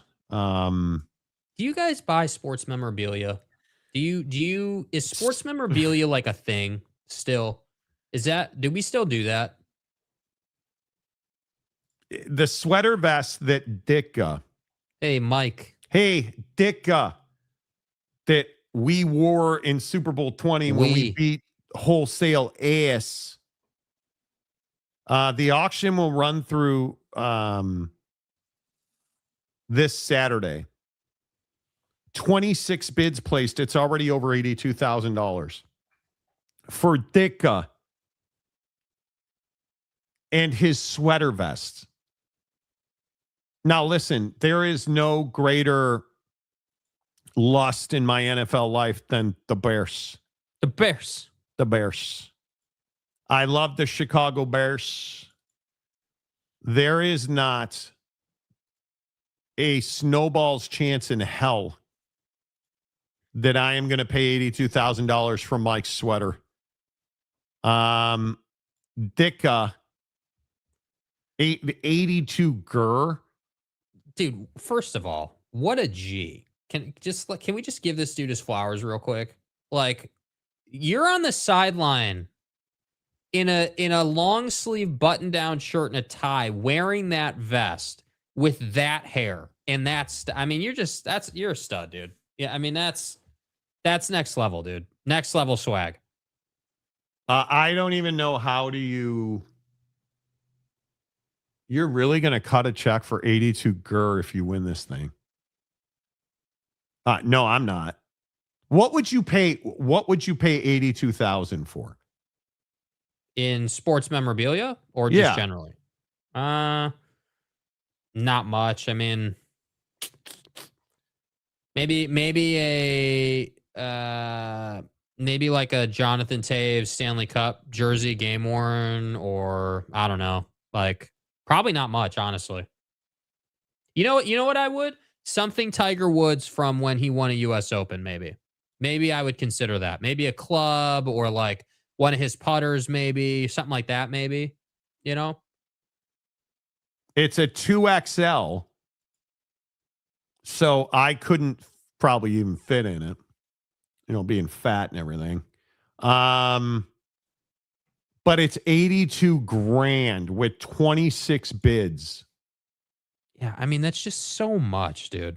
And again, maybe this is more money, mo problem type deal, but I don't know. Is there nothing better to do with your money than 82 Gurr on a vest? To the comment section's point, I mean, this is Ditka's sweater. I mean, this is the coach. Yeah, I mean, this is bro's livelihood right here. If you're a Bears fan, I mean, this is like the coup de grace. This is like, the best thing you could ever get, I think. Yeah, not for 82 Gurr. I mean, if you had 82 Gurr. Yeah. Are you spending $82,000? Brother. Nah. Michael Jordan game-worn NBA Finals shoes? Probably not. Okay, if you had Ditka's sweater Coach. Would you ever wear it? No. Well, I paid 82 grand for it. What if I spilled some ketchup from my Costco hot dog on it? Okay, so Then what? let's say that 82 GER didn't mean anything to you and you just wanted the sweater and you had it. Would you wear the sweater during Bears games or like on Thanksgiving Day? For or the like, Bears? If I was going to the Bears game, when they come here to Seattle next year to take on the Hawks and I had Ditka's sweater, sure, maybe I'd wear the Bears sweater. The answer is no. So you're framing it. Can you get it fixed? You can. I mean, it's 82 grand. Yeah. And you're saying money's no object? Listen, if I'm rich enough that 82 grand is not an object, okay, maybe I would. But I don't know. That's a pretty iconic piece of memorabilia, dude. Mike Gifta's sweater is incredible. what would you spend to get a Tiger Woods worn red shirt when he won the that to me is crazy, bro. Like that to me is, I mean, I think people would spend millions on that. I really do. I think people would spend like 700 grand, you know, maybe not a mil, but like 700 grand. $700,000 for and you know the one I'm talking about, not the polo. The neckline one, the mock turtleneck. Yeah, the mock turtleneck. That's the one people want. Yeah, the red. By the way, speaking of Tiger, did you guys hear that his Sunday Red brand is allegedly doing so well that they're hiring brand athletes now and doing a whole thing with, I think it was TaylorMade. I believe if I have it right. TaylorMade owns Sunday Red. Yeah, but I've never seen anybody in Sunday Red. Ever. Not a single person. It's really expensive. It is really expensive. Look, I haven't golfed. I haven't played around a golf in probably 5 months, right? Over the winter here. But I'm going to be honest. I have never seen a single person ever in Sunday Red anything. Never. And I'm supposed to believe that this is true. Yeah, I've seen Malbon. Mm-hmm. Yeah. Jeremy Copier, my former swing coach, rocks Malbon. Yeah, I don't know. 82 grand. What would I pay for a Tiger Woods red Sunday Red shirt where he won the Masters? Nothing. I mean, it's priceless. What do you do with it? You frame that. And put it where? In your office. Nobody fucking comes to my house. Doesn't matter. Who's gonna see it? Dude, what is it like walking into your home office with Ditka's sweater on the wall, Kobe's number 8 signed jersey, and Tiger Woods faux turtleneck, red shirt, from the Masters? I mean, come on, dude. I don't need it. I mean, I guess you could resell it at some point and make more bread on it, but I mean, why don't we add Bill Belichick's cutoff hoodie to the list? Or Bob Kraft's condom. Like, what if we just... Right? Oh, I got one better. What about Bob Kraft's search warrant that didn't get executed correctly? How about that? I mean, come on. Yeah, never meet your heroes. Ever. What about a Super Bowl ring from someone like Roger Staubach or Emmitt Smith? Nah. I guess I'm just a stick in the mud. What is your thing now that you like? What in the comment section? What do you guys like to spend money on? That's like what do you spend? What is your extraordinary spend? Mapes, a member for 29 months, says I'd love to have the flu game 12s MJ wore. To do what? You can't put them on your feet. You can't put them on your feet. Right? Yeah, Mapes is a Jordan head though. Zobrist game worn MVP World Series jersey. You want to talk about a guy that won a World Series and then disappeared? Well, his wife just disappeared, dude. Yeah, because his wife took him to the cleaners, dude. Yeah, well, maybe Ben should have thought about that, dude. Are we talking strictly sports memorabilia? No, just what do you guys spend your money on? What are you spending money on right now? Right now, for me, it's airfare is so fucking expensive, dude. It's ridiculous, bro. I just bought my Southern California that Jake and I are supposedly going on a golf trip that he hasn't canceled yet, but he will. I just bought that airfare, and then Jake and I are going on a golf trip to Vegas that he hasn't canceled yet, but he will. I just bought my airfare for both of those trips. And I want this to be known. I am flying coach. He's a hoe, and I want that known.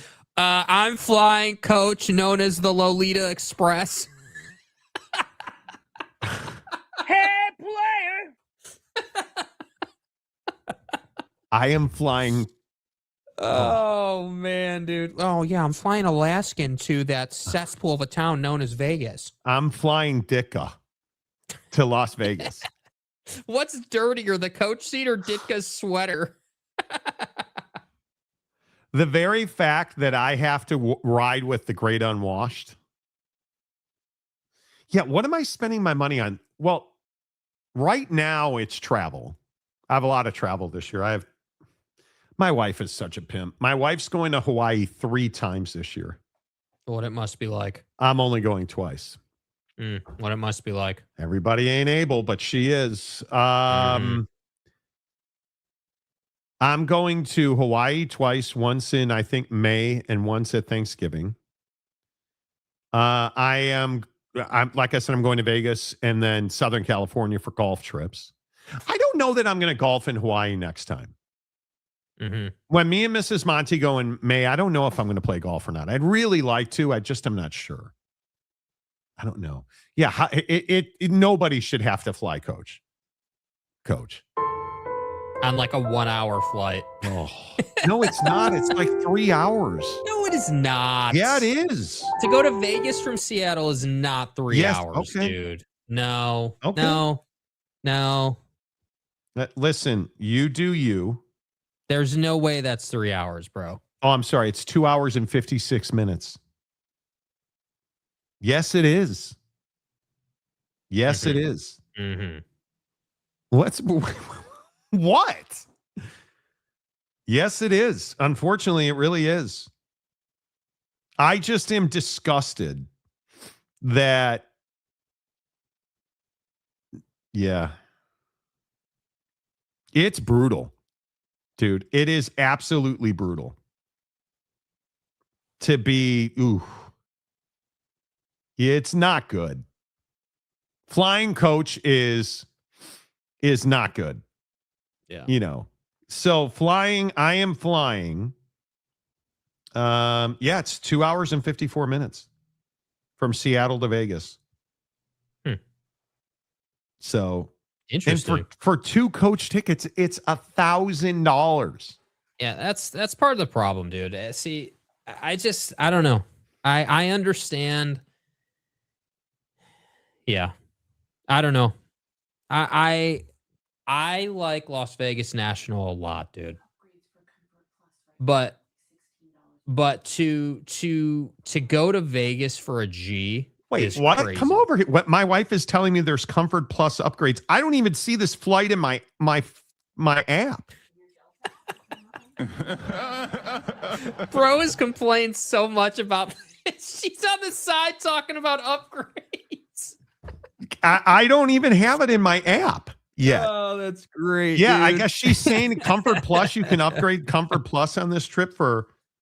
That's great. Hey, I'm all for it, dude. I'm all for it. I'll look and see. I don't see it there, but I would love to. I can't stand flying coach. I can't stand it. I don't deserve anything. I'm kidding. Yeah, I just, do you upgrade?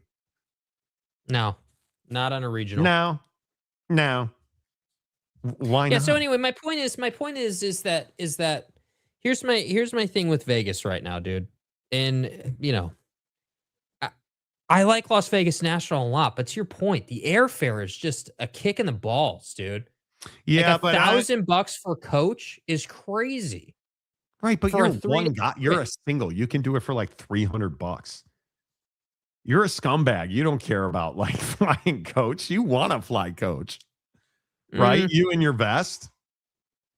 Yeah, I don't know that anybody wants to fly coach. I just think it's, I would agree with that. Yeah. I don't know that anybody wants to fly coach. I would agree. Let's see. Now, you guys, my life is just so interesting. Do I pay? Let's see. Find flight. Let's see what upgrades are available. And it is available. Well, yeah. I guess it is available. Check bags. 70. That's 72 days away. Mm-hmm. That feels like forever. It is. Let's see. What does it cost to upgrade? Oh, my app's taking forever. Anyway, do you so you don't mind flying coach? Not on regionals, not on, anything longer than 3 hours is kind of my line, right? Like if you're, again, Eugene to Salt Lake, don't mind flying coach. It is $16. Bro, it is $16.13 per passenger to upgrade. Mm-hmm. How is that even possible? That it is $16 to upgrade. I don't know, bro. Because you probably have fantastic. status. Yeah, you probably have status. Okay, I'm not flying coach to Vegas anymore, which is go. great. Which is great. I'm thrilled with that. Yeah. That's awesome. Yeah, I did it for both. My wife's like, make sure you do it for both of us. No, I'm leaving you back in coach. You're back in coach. My wife just flipped me off. Mm-hmm. Anyway, the point is, for $64. Yeah, I think I'm fine with that. So, anyway, so now you don't want to go to Vegas. No, it's not that I don't want to go to Vegas. It's just, dude, it's expensive, bro. It's expensive. That's the problem. Like, and not all of us are living the baller life you're living, right? Yeah, but you don't have to pay for room and board on that trip. I know. Yes, I'm aware. There are other things we're working on too, right? Launching Amazon products and, doing other things. Look at you copping out already. Wow. I haven't copped out on LA.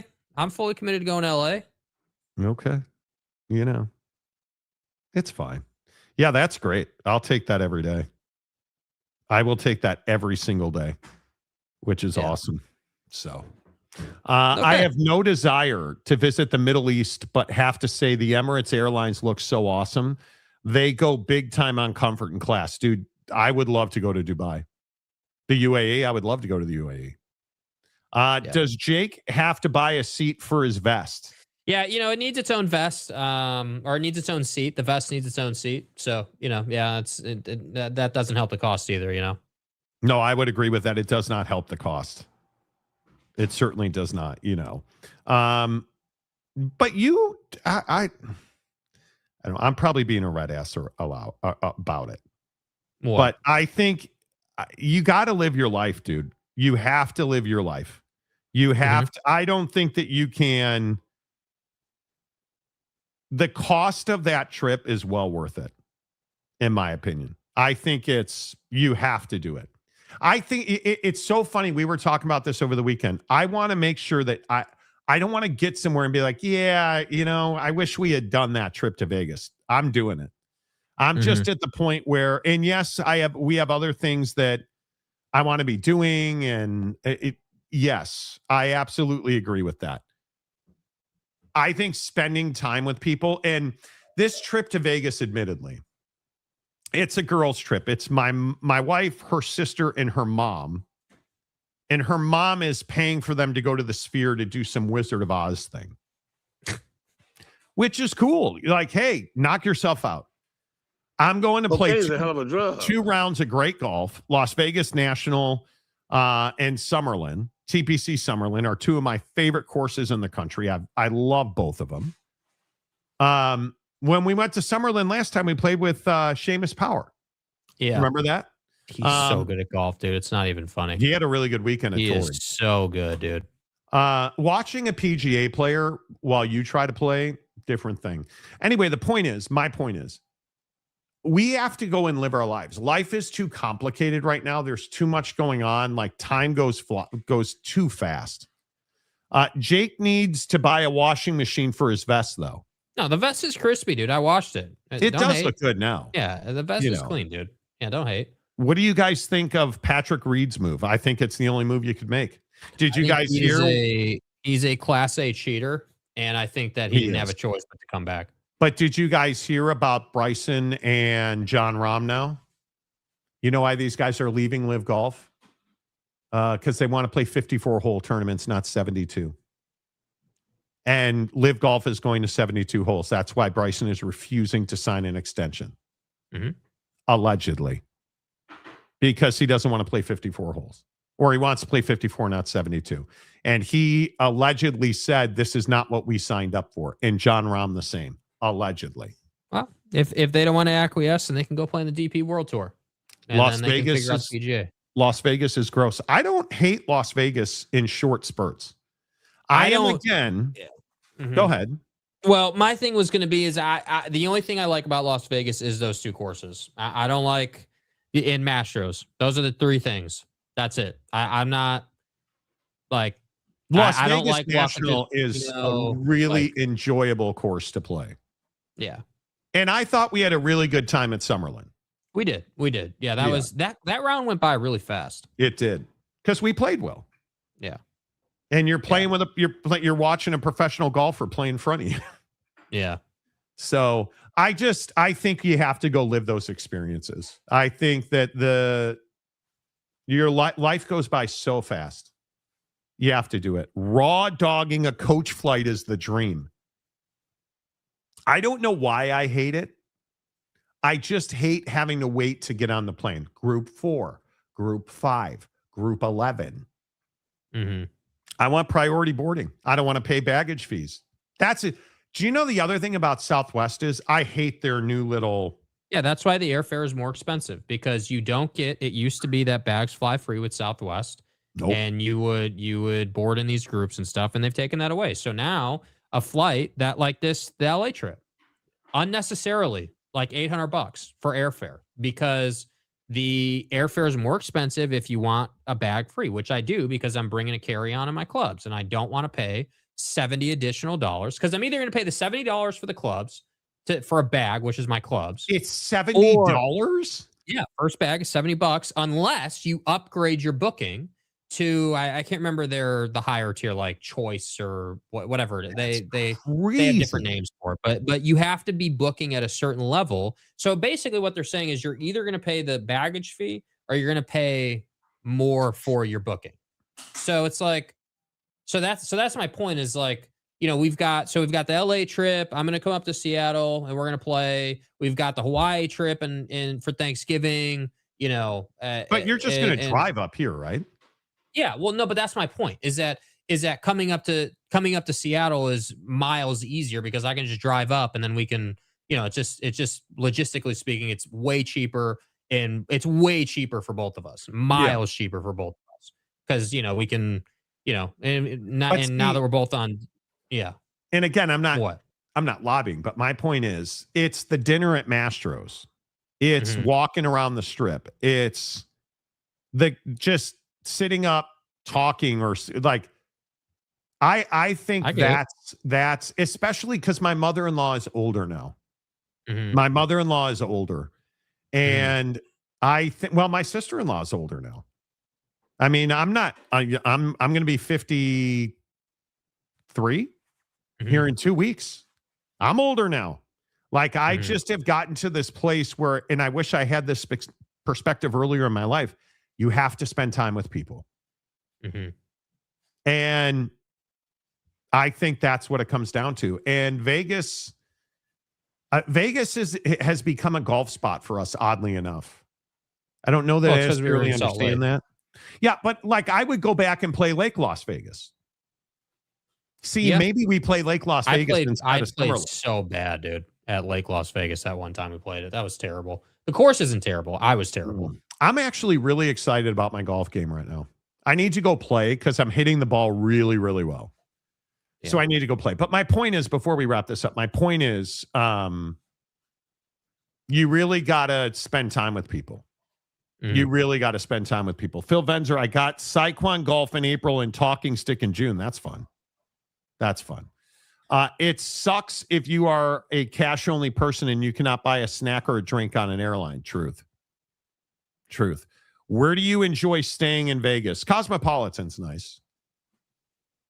Cosmo's nice. I like staying at Cosmo. Cosmo, it used to be Mandalay, but used to be. Yeah. You know. Anyway, all right, there you go. The Monty Show is always presented by The Advocates at theadvocates.com. The best injury attorneys in the business, 24/7, 365. And it won't cost you a dime. I appreciate all of you guys being here. Have a great day. Be safe. Back tomorrow. Much more uncertain on the Pro Bowl tomorrow. God, I'm so excited. You know, I am not into college basketball yet. Pro Bowl's tomorrow. It's a really slow time. Okay. Until tomorrow, say goodbye, Jake. Goodbye, Jake.